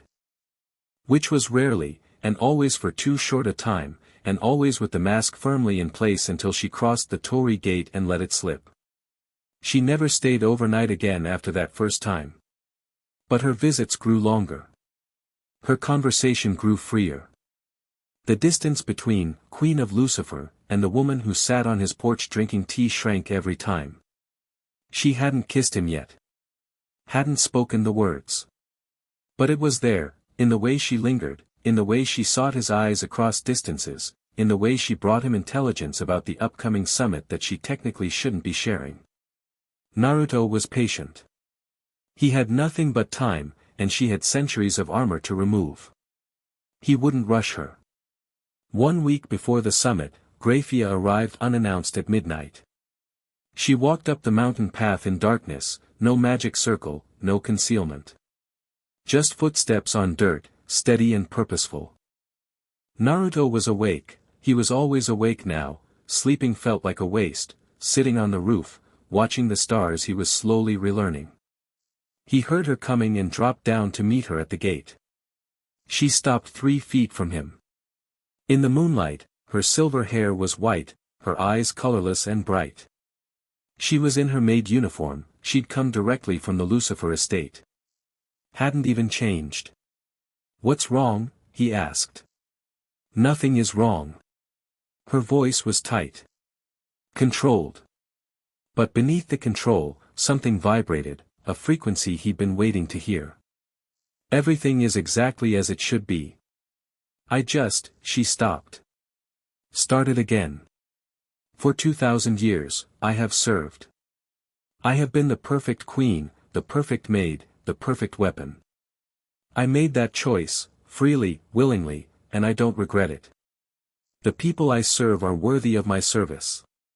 But I have never," her hands clenched at her sides. "In 2,000 years, I have never wanted something for myself so intensely that it felt like burning.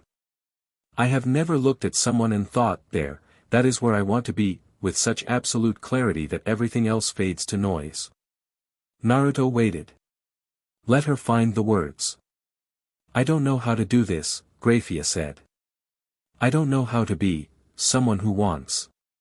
Someone who reaches for things.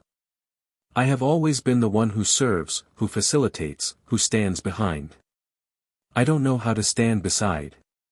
You're standing beside me right now." She looked down. They were side by side. 3 feet apart, yes, but parallel. Facing the same direction. "So I am," she said softly. "Grayfia. I'm not going to pull you toward me. I'm not going to make this easy or make the choice for you. You know why? Because I need to choose. Because you deserve to choose. Freely, with full knowledge of what you're choosing." She closed her eyes. Drew a breath so deep it seemed to pull from somewhere ancient. Then she closed the 3 feet between them. Put her hands on his chest, flat, palms down, feeling his heartbeat beneath her fingers. Looked up at him with eyes that held 2,000 years of control and the single, trembling decision to let it go. "I choose this," she said. "I choose you. Not as a servant. Not as a duty. The word seemed to cost her everything. Mine." Naruto cupped her face in his hands. Tilted her head up. "There you are." He kissed her, and Grayfia Lucifuge, the strongest queen, the silver-haired queen of annihilation, the woman who hadn't been just a woman in 2 millennia, melted against him like ice finding the sun. It was different from Rias, fire and freedom, and different from Akeno, hunger and wholeness. With Grayfia it was depth. Gravity. 2 ancient things finding orbit around each other after eons of solitude. When they parted, her forehead rested against his. Her eyes were still closed. I have obligations, she whispered. I can't simply abandon my position, I'm not asking you to. But I need you to know, I know. He pressed his lips to her forehead. I know, Grayfia. We have time. All the time in the world. She stayed until dawn. Not inside, on the porch, where they sat together in comfortable silence, her head on his shoulder, his tail wrapped around her waist. She left as the sun rose, composure intact, mask back in place. But when she looked back at the torii gate, she was smiling. And it reached her eyes. The summit approached. Naruto prepared in his own way, not politically, not strategically, but internally. He let himself expand. Let the full scope of his presence settle over Kuoh like a blanket, permeating the spiritual landscape until his energy was woven into the fabric of the territory itself. When the faction leaders arrived, they would feel him before they saw him. They would know, at a bone-deep level, whose ground they stood on. Rias briefed him on the attendees. Xerxes and Seraphol Leviathan for the devils. Michael for the angels. Azazel for the fallen. Each one a being of immense power, and each one, Naruto noted with amusement, significantly less powerful than him. Not that he intended to fight. Fighting was the last resort of beings without imagination. But the awareness of the gap would shape the conversation in useful ways. Azazel is the wild card, Rias said, sitting cross-legged on the shrine floor while Naruto packed something she couldn't identify into a small leather pouch. He's brilliant, unpredictable, and fascinated by power and sacred gears. He'll want to study you. He can't. I know that. He doesn't. He'll figure it out when his instruments melt. Naruto tied the pouch shut and set it aside. Michael? Leader of the angels since God's death in the Great War. Kind, patient, burdened by maintaining heaven's system alone. He'll be cautious with you, respectful but watching for signs of hostility. And Seraphol? A friend of Sona's sister, she is Sona's sister. Magical girl enthusiast. Don't let that fool you. She's apocalyptically powerful and fiercely protective of the people she cares about. So all of them are strong people carrying more weight than they should. Welcome to leadership. Hard pass. Naruto stretched. I'll meet them. I'll be civil. I'll make my position clear. Beyond that, I'm not joining anything, signing anything, or pledging anything. I know. Will you be there? Technically, yes. Rias Gremory is the territorial administrator. I have standing at the table. She grinned, sharp, confident, the woman who'd won her freedom. Plus, I want to see their faces when you walk in. The night before the summit, all three of them came to the shrine. Not planned, at least, not coordinated. But they arrived within minutes of each other, drawn by the same gravity, seeking the same anchor before the world shifted again. Rias came first, carrying wine. Akeno followed with food she'd cooked herself, a spread of dishes that showed genuine skill. Grayfia arrived last, still in uniform, carrying nothing but herself, which was, Naruto had come to understand, the most valuable thing she could offer anyone. They ate together in the main room. Drank wine. Talked, about nothing important, about everything important. About fears and hopes and the simple pleasure of being together without performance. At some point, Rias leaned against Naruto's left side. Akeno settled against his right. Grayfia sat across from them, and when Naruto extended his hand across the table, she took it without hesitation. Tomorrow is going to change things, Naruto said. For better or worse? Akeno asked. For different. The world is going to know about me, officially, undeniably. The factions will have to acknowledge something they don't control and can't contain. That's going to create waves. Are you worried? Rias asked. I told you, I don't worry. But I want you three to know something. He squeezed Grayfia's hand. Felt Rias and Akeno press closer. Whatever happens tomorrow, whatever politics unfold, whatever the factions decide, this doesn't change. You don't change. I chose you, all three of you, and nothing that happens in a conference room full of bureaucrats alters that. We know, Grayfia said. Her voice was steady, the steadiness of bedrock, not of performance. Say it anyway, Rias murmured. I love you. He said it simply, directly, to all three of them. Not the hesitant declaration of someone uncertain, the calm statement of someone who knew. I love your fire, to Rias. I love your wholeness, to Akeno. I love your choice, to Grayfia. And tomorrow, the most powerful beings in this world are going to sit in a room with me and try to figure out what I am. And the answer is going to be, I am someone who chose three extraordinary women and will break anything that threatens them. Silence. Then Rias kissed his cheek. Akeno kissed the other. Grayfia released his hand, came around the table, and pressed her lips to his forehead, a benediction from a woman who'd forgotten she was allowed to bless. Now, Naruto said, his voice lighter. Akeno brought food. Are we going to eat it or let it get cold while we're being emotional? Laughter. Warm, real, the sound of people who'd found each other against impossible odds. They ate. They drank. They fell asleep in a tangle of bodies and tails and warmth, for people curled together in a shrine on a sacred mountain, the night wrapped around them like an embrace. Tomorrow, the world would demand answers. Tonight, they had everything they needed. Dawn broke. The summit day. Naruto rose first, gently extracting himself from the pile of sleeping women without waking them. He stepped onto the porch and breathed the morning air, letting it fill him, letting the mountain's energy run through him like current through a wire. He could feel them arriving already. Not at the summit venue yet, that wouldn't happen until afternoon, but entering the region. Michael's grace, vast and golden, approaching from above. Azazel's corrupted light, sharp and curious, coming from the east. Seraphal's absurd and devastating power, bubbling from a devil transport circle to the south. They were all early. All eager. All, beneath their various composures, nervous. Good. Naruto dressed with more care than usual. Not formally, he wasn't going to play their game by wearing their uniform. But deliberately. Black clothes, clean lines, nothing to hide behind. His whisker marks stood out sharp against his skin.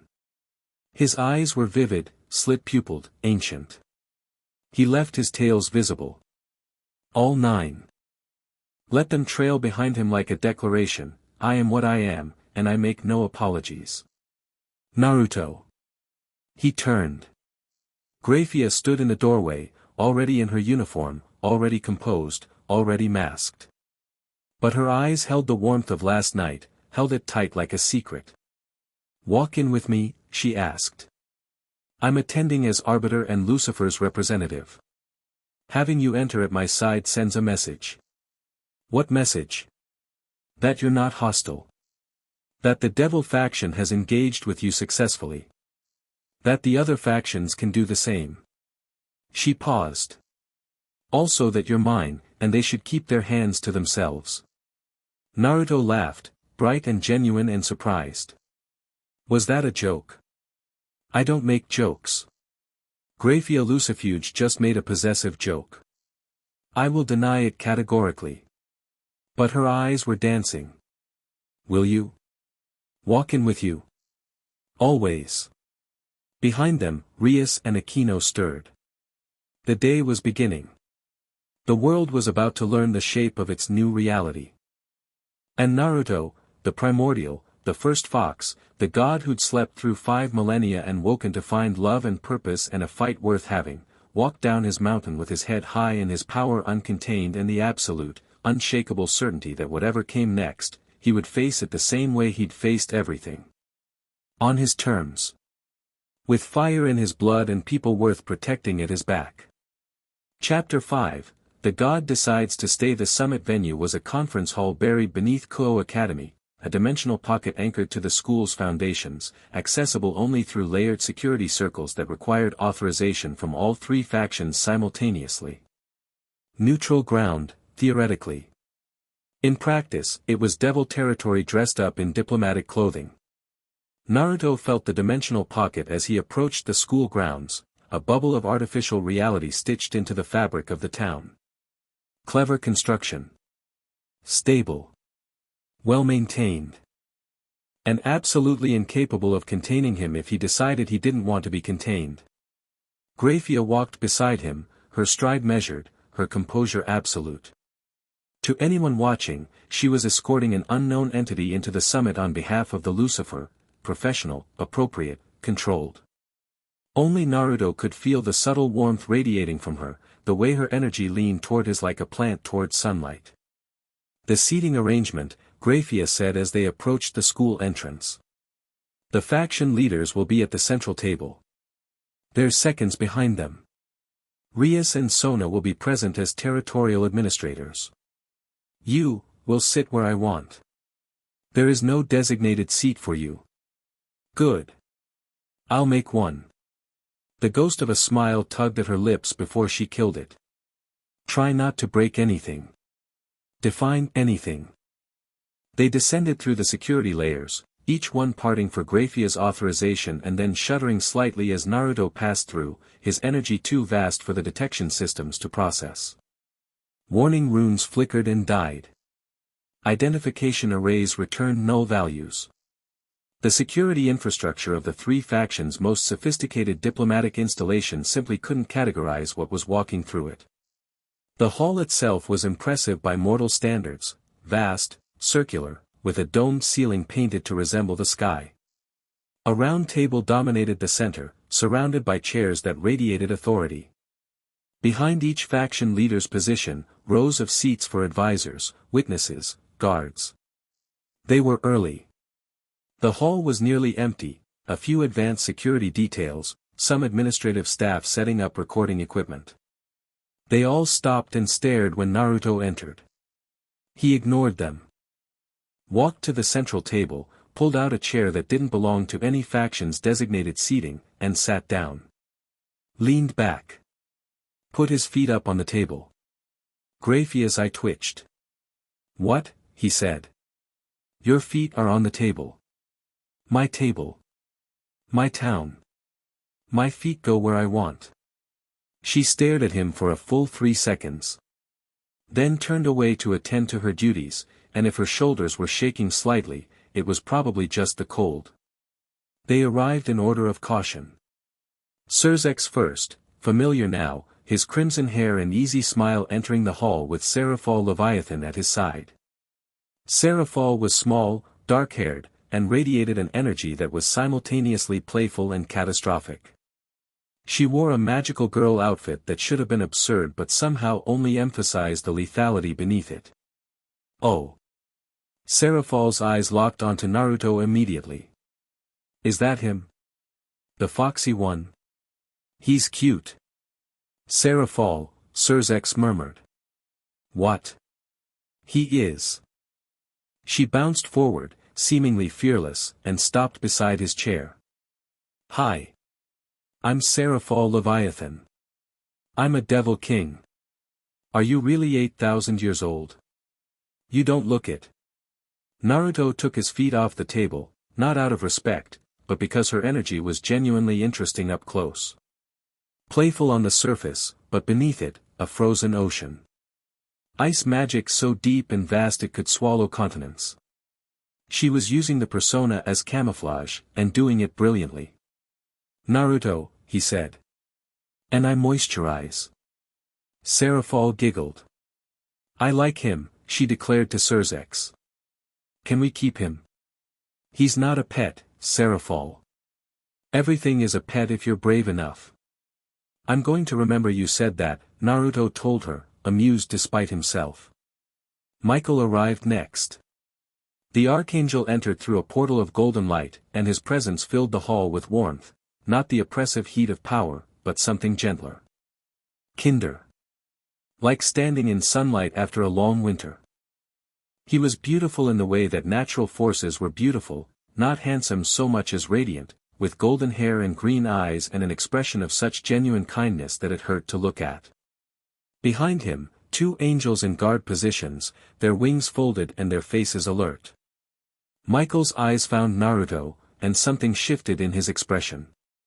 Not fear, recognition. As if seeing something he'd only read about in the oldest books. The primordial, Michael said softly. You're real. So they keep telling me. I've read accounts, fragments, really, from before the system was created. References to a fox spirit that existed before the divine order. Michael approached the table with measured grace. I never thought I'd meet you. I never thought I'd meet an angel who ran heaven solo. Seems like we're both exceeding expectations. Michael smiled, genuine, slightly sad. I do my best with what was left to me. Azazel was last. The Governor-General of the Gregory entered like he owned the place, slouched, grinning, with a half-drunk coffee in one hand and an expression of barely contained scientific excitement. He was tall, dark-haired, with gold bangs and violet eyes that burned with intelligence. His 12 wings were hidden, but his energy leaked through his casual facade like light through blinds. He made a beeline for Naruto. So you're the one who made Kokobile piss himself, Azazel said, dropping into a chair without ceremony. Fan-fucking-tastic. I've been waiting to meet you since the reports came in. The energy readings alone, he pulled a device from his pocket, some kind of scanner. Do you mind if it'll break. What? Your scanner. It'll overload. My energy isn't quantifiable by any instrument built for faction spectrum analysis. Azazel stared at him. Then pointed his scanner anyway. It lasted 4 seconds before sparking and dying in his hand. Beautiful, Azazel whispered, looking at his smoking device like it was a Christmas gift. Absolutely beautiful. What are you? We've established this. No, I know the title. Primordial Kitsune God. First Fox Spirit. Predivine Entity. I've read the myths. Azazel leaned forward, eyes alight. I want to know the mechanism. How does energy exist outside the faction spectrum? What's the substrate? Is it spiritual, physical, conceptual? How does your consciousness maintain coherence across 8 millennia without divine framework support? Naruto blinked. Then laughed. I think I like you. Most people do. It's a problem. Azazel leaned back, tossing his dead scanner on the table. We'll talk after the boring political shit. I have questions. The summit began formally once all parties were seated. Grayfia stood to the side as official arbiter, the same role she played in all inter-faction dealings, neutral and precise. Rias and Sona sat together in the territorial administrator section, watching with sharp eyes. Surzex opened. We're here to discuss 2 matters. First, the Kokobile incident. A cadre-level fallen angel violated the ceasefire by attacking devil territory with stolen holy weapons. Second, the entity responsible for repelling that attack. Both matters require faction response. Let's handle them in order, Michael suggested. Kokobile first. Azazel raised his coffee. For what it's worth, he went rogue. I didn't sanction it, didn't know about it until after. I've already issued a warrant for his arrest within the Gregory. He sipped. He's currently hiding somewhere in Eastern Europe with a spiritual brand on his soul that's making him very easy to track. Thanks for that, by the way. He nodded at Naruto. You're welcome. The Excalibur fragments, Michael said, his voice careful. They were stolen from the church. Their destruction, I didn't destroy them, Naruto corrected. I dispersed them. The holy energy returned to the ether.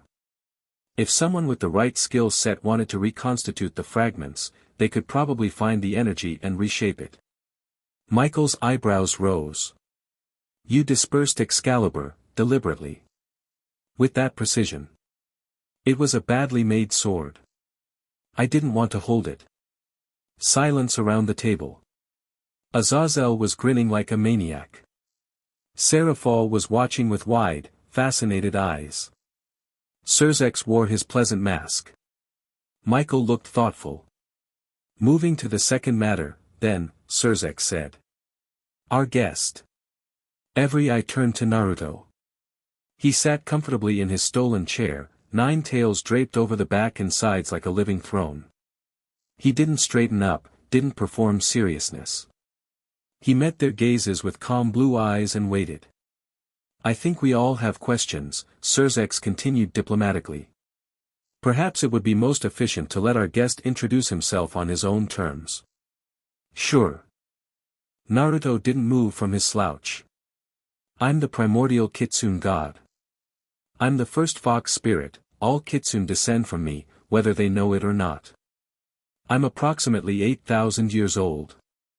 I slept for the last 5,000 because the world bored me.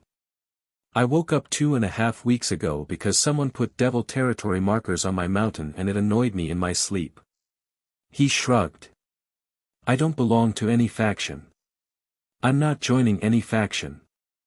I've claimed Kuoh as my territory, not politically, but protectively. Anything that threatens this town, I deal with. Beyond that, I don't care about your politics, your wars, or your balance of power. With respect, Michael said gently, your very existence affects the balance of power whether you intend it to or not. That's a you problem. It's a everyone problem, Azazel countered, though he was still grinning. You're the strongest thing on this planet by a margin that's frankly absurd. Every faction is going to want to either ally with you or eliminate you. That's not politics, that's survival instinct. Anyone who tries to eliminate me is welcome to try. Naruto said it without heat, without threat. Statement of fact. I'll wait. An alliance? Serzex asked. I already told you, non-aggression, mutual respect, clear boundaries. Same deal for everyone at this table. I won't move against any faction unprovoked. I won't involve myself in your disputes unless they come to my doorstep. In return, you leave me alone and don't try to control, contain, or manipulate me. That's remarkably reasonable, Michael said. I'm a reasonable creature. Naruto let his gaze sweep the table. But I want to be clear about something. Reasonable doesn't mean compromising. I'm offering you peace because I don't want war. If someone at this table, or outside it, interprets that as weakness, they will be corrected. Once. The implication hung in the air. There would not be a second correction. What about the yokai? Azazel asked. Yasaka and the Kyoto faction, you're technically their progenitor. Or at least their mythological origin. Don't they have a claim? No one has a claim on me. But I'll reach out to Yasaka eventually. Naruto paused. I'm told she's a 9-tail.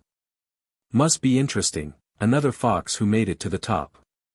She'll probably faint when she meets you, Azazel said cheerfully. Finding out your mythological ancestor is real and lives 2 hours away by bullet train, that's a hell of a family reunion. Azazel, Michael chided gently. What? Am I wrong? Naruto snorted. He genuinely liked the fallen angel governor. The man had zero pretense, what you saw was what you got, which was rare at this level of power and politics. Let's formalize this, Serzex said, steering back to diplomacy. A mutual non-aggression understanding between the 3 factions and the primordial entity residing in Kuoh. Not a treaty, nothing binding, but a gentleman's agreement recognized by all parties present. Agreed, Michael said. Agreed, Azazel said. Though I reserve the right to ask invasive questions about his metaphysical nature. Agreed, Seraphol chirped. Naruto nodded. Agreed. With the caveat I already stated, Kuoh is mine to protect. If threats enter this town, I respond. That's not up for negotiation or approval. Noted and accepted, Surzek said. The Devil faction recognizes your protective claim on Kuoh while maintaining our administrative presence through Rias Gremory and Sona Citri. Fine. They're good at their jobs. From the administrative section, Rias caught his eye and smiled. Warm, proud, his. He winked. Grayfia, standing at the side in her arbiter's position, absolutely did not react. But one of her eyebrows twitched a millimeter upward. The formal summit concluded within the hour. The actual substance of it, Kokobil's actions, the ceasefire reaffirmation, Naruto's position, was settled with remarkable efficiency once everyone at the table realized that nobody wanted a fight and the new variable wasn't hostile. The informal aftermath was more complicated. Leaders and their retinues mingled in the hall's antechamber, a diplomatic reception, essentially, where the real negotiations happened over drinks and small talk. Naruto found himself the gravitational center of the room, with people orbiting closer and closer, drawn by curiosity and the sheer weight of what he was. Azazel reached him first, as expected. So, the Governor-General said, appearing at his elbow with a fresh drink. My scanner died. My backup scanner died. My backup scanner, which was designed to measure Great Red's dimensional energy, returned a reading of undefined infinity, and then caught fire. Sorry about your equipment. Don't be. It's the most exciting thing that's happened to me in decades. Azazel fell into step beside him as Naruto moved through the crowd. Serious question, and you can tell me to fuck off if it's too personal, how did you survive 5,000 years of sleep? Any being I know of would experience consciousness degradation after a few centuries of dormancy.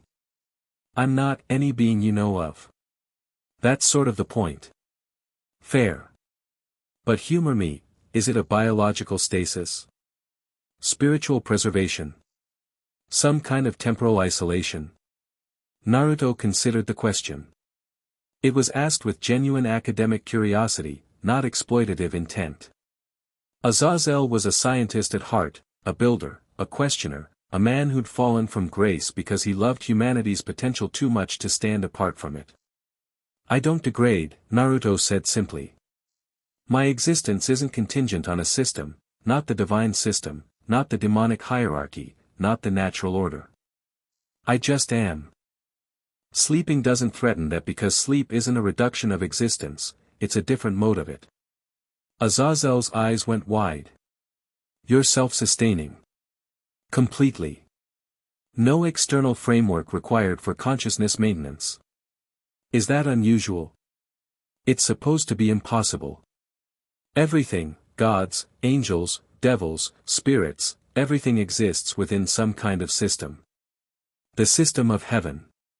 The demonic hierarchy. The natural spiritual ecosystem. Even Great Red exists within the dimensional gap as his framework. But you're saying you exist independently of any framework at all? I predate the frameworks. They were built after me, around me, sometimes because of me. But I'm not part of them. Azazel stared at him for a long moment. Then drained his drink in one go. I need a stronger drink. And about 40 years of research time. You're going to revolutionize everything we think we know about the fundamental nature of supernatural existence. Glad I could help. Can I visit the shrine? I won't bring scanners. A pause. Probably won't bring scanners. Bring sake instead and we'll talk. Deal. Azazel grinned and disappeared into the crowd, already muttering to himself about theoretical frameworks. Michael found him next, approaching with the unhurried grace of someone who had eternity at his disposal. The archangel stopped a respectful distance away, hands folded, expression open and sincere. A moment? Michael asked. Of course. They moved to a quieter corner of the antechamber, away from the milling diplomats and curious onlookers. I wanted to thank you, Michael said. For the Excalibur fragments. You said the holy energy was dispersed, not destroyed, that it could theoretically be reconstituted. I did. That was, considerate. You could have annihilated them entirely. The fact that you preserved the holy essence, even in dispersed form, I don't destroy things for fun. The swords didn't offend me, Kokobile offended me. The swords were just badly rebuilt tools. Their energy deserved better than being used as provocation. Naruto studied the archangel. You're running heaven alone. Michael's smile turned slightly sad. Since the Great War, yes. The system requires a managing consciousness. Without father, that falls to me. That's too much for one being. Perhaps. But it's necessary. Without the system, prayers go unanswered. Miracles cease. The faithful lose their connection to the divine. Michael's eyes were distant. I do what must be done. You sound like someone else I know, Naruto said, thinking of Grayfia. Duty above self. The weight of the world on one set of shoulders. There's a comfort in it. Knowing your purpose. Having a clear role to fill. There's a prison in it too. Michael looked at him, really looked, with those ageless green eyes. You're very wise. I'm very old. Wisdom is just pattern recognition applied over time. And what pattern do you see here? Naruto glanced around the room. 3 factions representatives, mingling carefully, watching each other from behind pleasant masks. Political animals circling, measuring, calculating advantage. I see people who fought a war so terrible it traumatized them into peace, he said. Which isn't the same as choosing peace. Trauma peace is brittle. It breaks when the next generation comes along, the ones who don't remember the war, who only know the stagnation that followed. Michael was very still. You think another war is coming? I think one is being manufactured. Kokobile was a symptom, not a cause. Someone out there wants the factions fighting again. He met Michael's gaze. I don't know who. But I can feel intent gathering at the edges. Something bigger than one rogue fallen angel. The Cow's Brigade, Michael said quietly. Naruto raised an eyebrow. You know about them? Fragments. Rumors. A coalition of dissatisfied elements from multiple factions, beings who want chaos, who want the old order torn down. Michael's expression darkened. Led, if intelligence reports are accurate, by the infinite dragon god. Ophis. You know of her. I know of most things that approach my level of existence. Ophis and I are, not contemporaries, exactly. She's a dimensional entity. I'm a spiritual one. Different origins, different natures. Naruto tilted his head. But if she's building an army, that's concerning. Do you think she'd move against you? Against Kuoh? Possibly. If she or her people decide I'm a variable worth testing. He smiled, thin, sharp, the fox showing through. I hope they do. I've been awake 3 weeks and I could use a proper challenge. Michael studied him for a moment. Then, unexpectedly, laughed. Soft, warm, genuine. I think I understand why the Devil's territorial administrators are so taken with you. You're refreshing. Is that angelic for, terrifying but funny? It's angelic for, I'm glad you're on our side. I'm not on anyone's side. No, Michael agreed. You're on your side. Which currently includes protecting a town that all 3 factions have investment in. That's close enough. The reception wound down.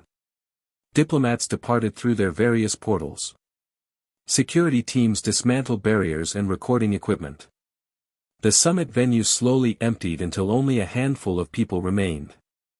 Naruto found Rias and Sona near the exit, deep in conversation. Restructure the patrol rotations, Sona was saying. With the Primordial's protective claim, we can reduce our nightly coverage and focus resources on. She noticed Naruto approaching and adjusted smoothly. Ah. The man of the hour. Sona. That went better than I expected. Sona adjusted her glasses, a nervous habit she probably didn't realize she had. You were remarkably diplomatic. I can be diplomatic when people aren't trying to kill my friends. Yes, well. Let's hope it stays that way. She nodded to Rias, then to Naruto. I'll handle the administrative adjustments. Rias, we'll discuss the patrol restructuring tomorrow. She departed, her peerage falling into step behind her. Efficient as always. Rias turned to Naruto, and the public mask she'd been wearing all day dissolved. Underneath was warmth, relief, and the particular glow of someone watching the person they loved navigate a minefield and emerge unscathed. You winked at me during the summit, she said. I did. In front of the leaders of the 3 factions. Also in front of Grayfia. Did you see her eyebrow? I saw her eyebrow. I thought she might actually kill you. Worth it. He took her hand as they walked toward the exit. How did I do? You were perfect. Not too aggressive, not too accommodating. You made your position clear without threatening anyone directly. She squeezed his fingers. Surzex was impressed. He won't say it, Devil King decorum, but I could tell. Good. I like your brother. He's in an impossible situation and he's handling it with grace. He'd say the same about you. They emerged into the late afternoon air, the school courtyard, empty of students on this weekend. The sky was wide and blue and normal, as if the most significant diplomatic event in supernatural history hadn't just occurred beneath their feet. Akeno was waiting at the courtyard gate. She leaned against the wall in casual clothes, jeans, a dark blouse, her hair loose. When she saw them approaching, hand in hand, she pushed off the wall and fell into step on Naruto's other side. I watched the broadcast, Akeno said. The whole underworld was streaming it. And you told the leaders of every major supernatural faction to leave you alone or face consequences, while sitting in a chair you stole, with your feet on the table. She grinned, sharp, delighted. It was the most attractive thing I've ever seen. The feet on the table specifically. The absolute confidence with which you put them there. Naruto laughed. The 3 of them walked together through Koa's quiet streets, no destination, no urgency. Just walking.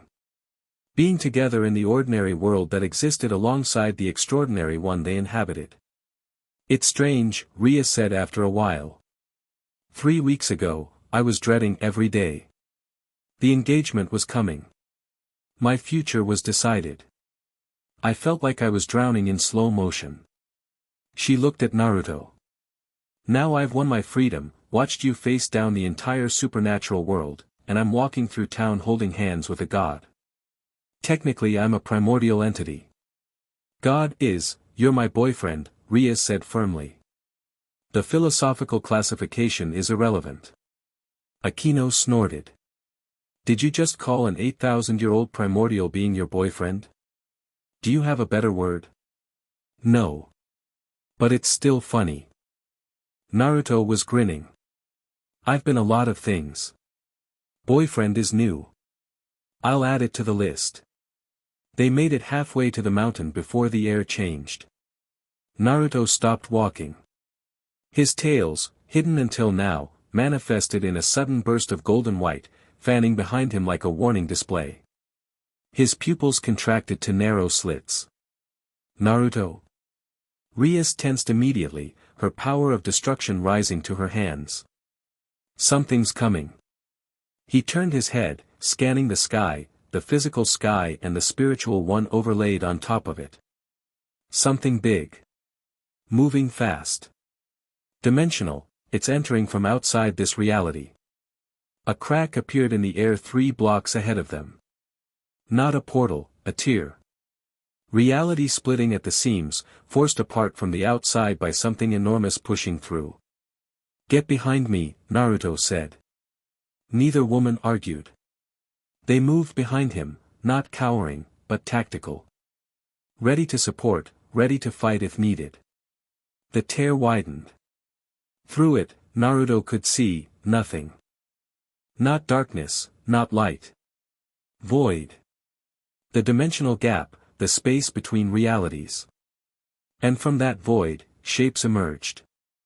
3 of them. Humanoid, mostly, tall, armored in what looked like dragon scales, radiating energy that was sharp and hostile and hungry. Their faces were hidden behind helmets that seemed to shift and writhe. Their power was significant. Not God level. Not Naruto level. But significant, each one was comparable to an ultimate class devil. Together, they were a genuine threat to anything below the top tier of the supernatural world. Kuoh's brigade, Naruto said. They landed in the street with enough force to crack asphalt, forming a triangle around the entrance to the tear. Behind them, through the gap, more shapes moved, reinforcements, waiting. The lead figure spoke, a deep, distorted voice from behind that shifting helmet. The Primordial Kitsune. We've come to assess your, no. The word carried weight. Physical weight. Spiritual weight. The weight of something that had existed since before words were invented and had learned exactly how much power a single syllable could hold. The 3 figures staggered. The dimensional tear behind them shuddered, its edges wavering. You don't get to assess me, Naruto said, walking forward. Each step landed like a drumbeat, not loud, but felt. In the bones, in the blood, in the fundamental awareness of every living thing within a mile. You don't get to test me. You don't get to show up in my territory, on my street, near my people, and make demands. The lead figure tried to speak again. Office has, I don't care what Office has. Naruto stopped 10 feet from them. 9 tails spread behind him, each one blazing with foxfire that cast no shadows, light without darkness, brightness without contrast. His eyes burned blue gold, slit pupils widening and narrowing rhythmically, like a heartbeat. You're going to go back through that tear, he said. You're going to tell Office, or whoever sent you, what you felt standing in front of me. And you're going to tell them that if they want to talk, they can come themselves. Alone. Respectfully. Like beings with dignity instead of sending scouts like scared children. He didn't attack. Didn't raise a hand, didn't shape a technique, didn't do anything that could be classified as aggression. He simply let them feel him. 1 tail's worth of unsealed presence. That's all. 1/9 of his full spiritual weight, released from containment for 3 seconds. 3 seconds. The lead figure's armor cracked. Not from impact, from pressure. Spiritual density so immense that physical matter couldn't maintain cohesion in its proximity. The other 2 dropped to one knee, involuntary, bodies responding to something their minds couldn't override. Behind them, the dimensional tear destabilized. The reinforcements on the other side, Naruto could feel 6 more of them, withdrew rapidly, their formations dissolving into panicked retreat. 3 seconds ended. Naruto sealed himself back up. The world resumed its normal weight. The 3 figures were on their knees in cracked asphalt, breathing hard, their armor fractured and leaking whatever energy sustained them. The lead one raised a trembling hand toward the tear behind them. Go, Naruto said. Not angry. Not threatening. Just done with them. They went. Scrambling, pulling each other through the dimensional tear, which sealed behind them with a sound like a gasp, reality reasserting itself after being violated. The street was empty. Quiet. Cracks in the asphalt. Faint traces of dimensional energy dissipating into the air. Naruto turned back to Rias and Akeno. Both women stood exactly where he'd left them, not shaking, not pale, but still. Processing. That was 1 tail, Akeno said. Her voice was very even, very controlled. 1 tail for 3 seconds, Naruto confirmed. You have 9. Yes. Akeno and Rias looked at each other. Then back at him. What happens at full power? Rias asked. Naruto considered how to answer that honestly. At full power, I could probably unmake this country. Not damage it, unmake it. Remove it from existence and memory. Return the land to what it was before consciousness first stirred here. Silence. I won't, he added. Obviously. Obviously, Rias echoed faintly. That's, Akeno started. Stopped. Started again. That's very comforting and very terrifying simultaneously. Welcome to dating a primordial entity. Naruto extended both hands. Come on. The shrine. I want tea and normalcy and both of you close. They took his hands. They walked toward the mountain, leaving the cracked street behind. Above them, the sky was still blue, still wide, still normal. The town around them continued its oblivious evening, humans walking dogs, cooking dinner, living their small bright lives without knowing that reality had almost been torn open in their neighborhood. That was what Naruto was protecting. Not just the supernatural residents, not just Rias and Akeno and Grayfia and the faction politics. This. The ordinary. The everyday. The simple miracle of people living their lives without fear. It was worth protecting. He was sure of that now. They reached the shrine as twilight settled over the mountain. The foxes were already gathering, dozens of them, orange and red and silver, clustering around the shrine grounds with alert ears and bright eyes. They'd felt the disturbance. They'd felt their master's power flare. And they'd responded by converging on his home, a living perimeter of sharp teeth and ancient loyalty. They're protective of you, Rias observed as they climbed the steps through a sea of foxes. They're protective of the territory. I'm just the territory's favorite resident. He scratched behind the ears of the big torn-eared male who'd become something of a lieutenant among the local fox population. It's okay. Threat's gone. The fox made a sound that roughly translated to "we know, we just like being here," and settled back onto the porch with proprietary satisfaction. Inside, Naruto made tea. Rias and Akeno settled at the low table, closer together than they might have sat a week ago, their shoulders touching, a comfort born of shared experience and shared love. They'll come back, Akeno said as Naruto set cups before them. The Cow's Brigade. You embarrassed them. Good. They should be embarrassed. Sending 3 ultimate-class scouts to possess me, that's insulting. He poured the tea, smooth, practiced, the ritual of it calming him in ways he didn't fully examine. If Ophis is serious about approaching me, she'll come herself next time. And what will you do if she does? Talk to her. She's a dragon god, ancient, powerful, with her own agenda. I'm not afraid of her. But I'm not interested in fighting her without reason either. He sat across from them, cradling his own cup. From what I've heard, she wants silence. Wants Great Red out of the dimensional gap so she can have her home back. That's not unreasonable as motivations go. She's building an army to do it, Rias pointed out. Armies are tools. The motivation behind the tool determines whether it's justified.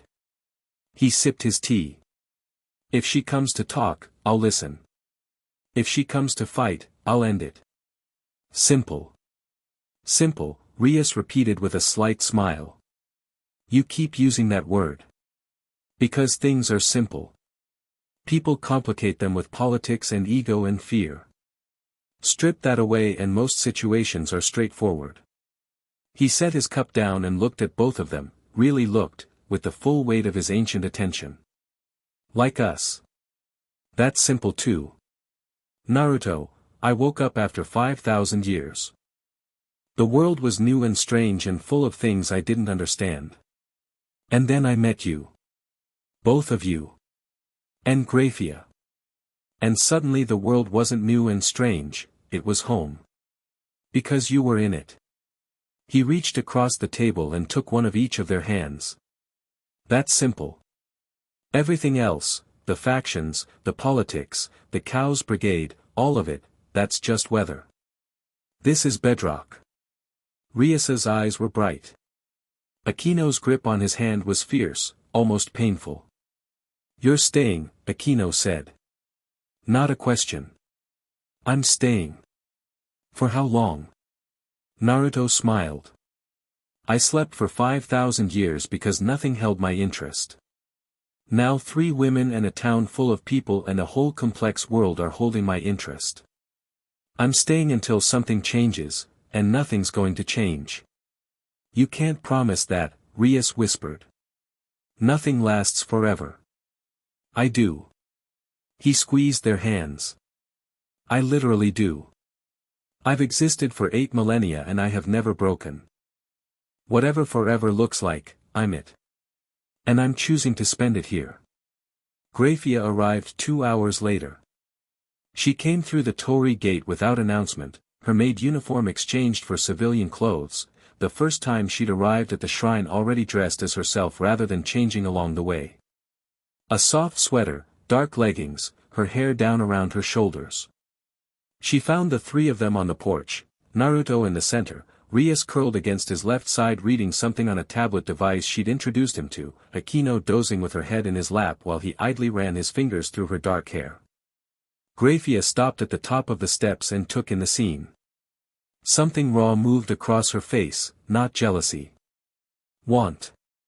The want of someone seeing exactly where they belonged and not yet being there. Come here, Naruto said without looking up. She came.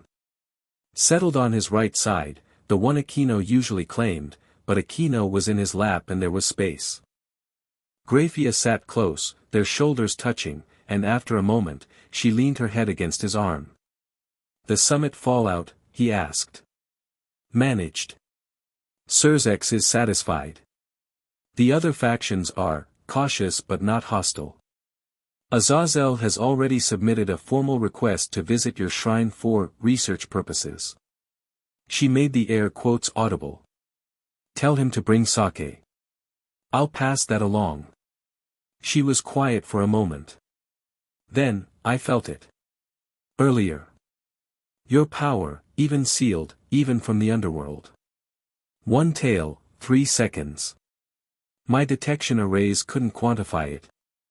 I know. I'm sorry if it frightened you. It didn't. She turned her face slightly, pressing it against his shoulder. It made me feel safe. Knowing that's what stands between the people I care about and the things that would hurt them. Grayfia. I reported it to Surzex as a Cow's Brigade incursion, repelled. He'll want details tomorrow. She pressed closer. Tonight, I don't want to talk about it. What do you want? This. Her voice was small. Honest. The smallest and most honest he'd ever heard it. Just this. So they sat. 4 people on a shrine porch, wrapped in foxtails and foxfire and the warm dark of a mountain evening. The town below glittered with electric light. The stars above turned their ancient paths.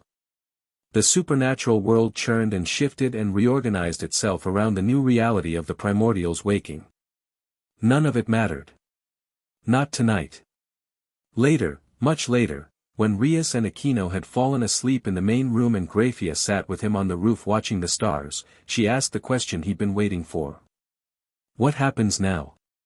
Not politically, actually. What does your life look like from here? Naruto thought about it. Really thought, for the first time since waking, about what he wanted his existence to be. I'll protect this town, he said. That's non-negotiable. Whatever comes, Cow's Brigade, rogue elements, threats we haven't imagined yet, I'll handle it. And beyond protection? I'll live. He said it like it was revolutionary, and for him, maybe it was. I'll cook breakfast. I'll train with Akeno in the mornings. I'll discuss strategy with Rias in the evenings. I'll drink tea with you whenever you can escape your duties. He looked at her. I'll learn how to use a phone. I'll watch those movies Rias keeps talking about. I'll meet Yasaka in Kyoto and probably make her cry. I'll let Azazel run his useless scanners at me for entertainment. I'll sit on this roof and watch the stars and know that when I come back inside, someone will be there. Grayfia was quiet for a long time. The night moved around them. 5,000 years of sleep, she said. And you chose to wake up for this. I didn't choose to wake up. But I'm choosing to stay awake. He put his arm around her, and she let herself be held, the strongest queen, the perfect maid, the woman who'd carried everyone else's weight for 2 millennia, finally letting someone carry hers. That's the choice that matters. I have to go back tomorrow, she said. My duties, I know. But I'll come back. I know that too. She tilted her face up. Kissed him, soft, slow, the kiss of someone savoring something precious because they know it's real. Not stolen. Not temporary. Real. Thank you, she whispered against his mouth. For what? For seeing me. For waiting. For being something I didn't know I was allowed to want. He pulled her closer, and they sat together on the roof of a shrine that had stood for 8,000 years in one form or another, watching a world that had changed so completely it was unrecognizable, and yet, at its core, was still just people. Loving, fighting, striving, hoping. The same as it had always been. Below them, Rias and Akeno slept peacefully in the warmth of the shrine's main room. Foxes patrolled the perimeter. Spirits hummed in the trees. The mountain breathed. And Naruto, the primordial Kitsune god, the first fox, the 8,000-year-old myth who'd become a man because people were worth being a man for, let the night hold him and decided, with the quiet finality of something eternal making a permanent choice, he was awake. He was home. He was loved. He would never sleep again. Dawn found him on the porch, watching the sunrise as he'd done every morning since waking. But this morning was different. This morning, Rias stood beside him with 2 cups of tea, handing him one with a smile that held no shadows. Akeno joined them minutes later, stretching like a cat, her power humming in unified harmony, violet and gold together, no longer at war. Grayfia emerged last, still in the sweater and leggings from last night, her silver hair mussed from sleep, her face unmasked and beautiful in the early light. 4 people. One morning. A shrine on a mountain that had witnessed 8 millennia of history and was now witnessing something new, not a god sleeping through the world, but a god living in it. Choosing it. Choosing the mess and beauty and complexity of existence over the sterile peace of oblivion. So, Rias said, sipping her tea. What's on the agenda today? Azazel's visiting at noon with sake and allegedly no scanners. Sona wants to discuss patrol restructuring at 3. And I need to figure out how this internet thing works because apparently the whole world's information is just floating around for anyone to grab. I'll teach you, Akeno offered. It's mostly cat videos. Cat videos. You'll love them. Trust me. Naruto looked at his life, his strange, impossible, 2.5 weeks old new life, and felt something he hadn't felt in 8,000 years. Not power. Not purpose. Not duty or destiny or any of the heavy words that gods wrap themselves in. Joy. Simple, uncomplicated, profound joy. The world turned, as it always had, as it always would. Gods and devils and angels and dragons and things from between the dimensions, they would come. They would challenge. They would threaten and scheme and test the boundaries of what was allowed. And Naruto would be here. On his mountain. In his shrine. With his people. Awake. Alive. Home. Cat videos, he said, grinning. Show me immediately.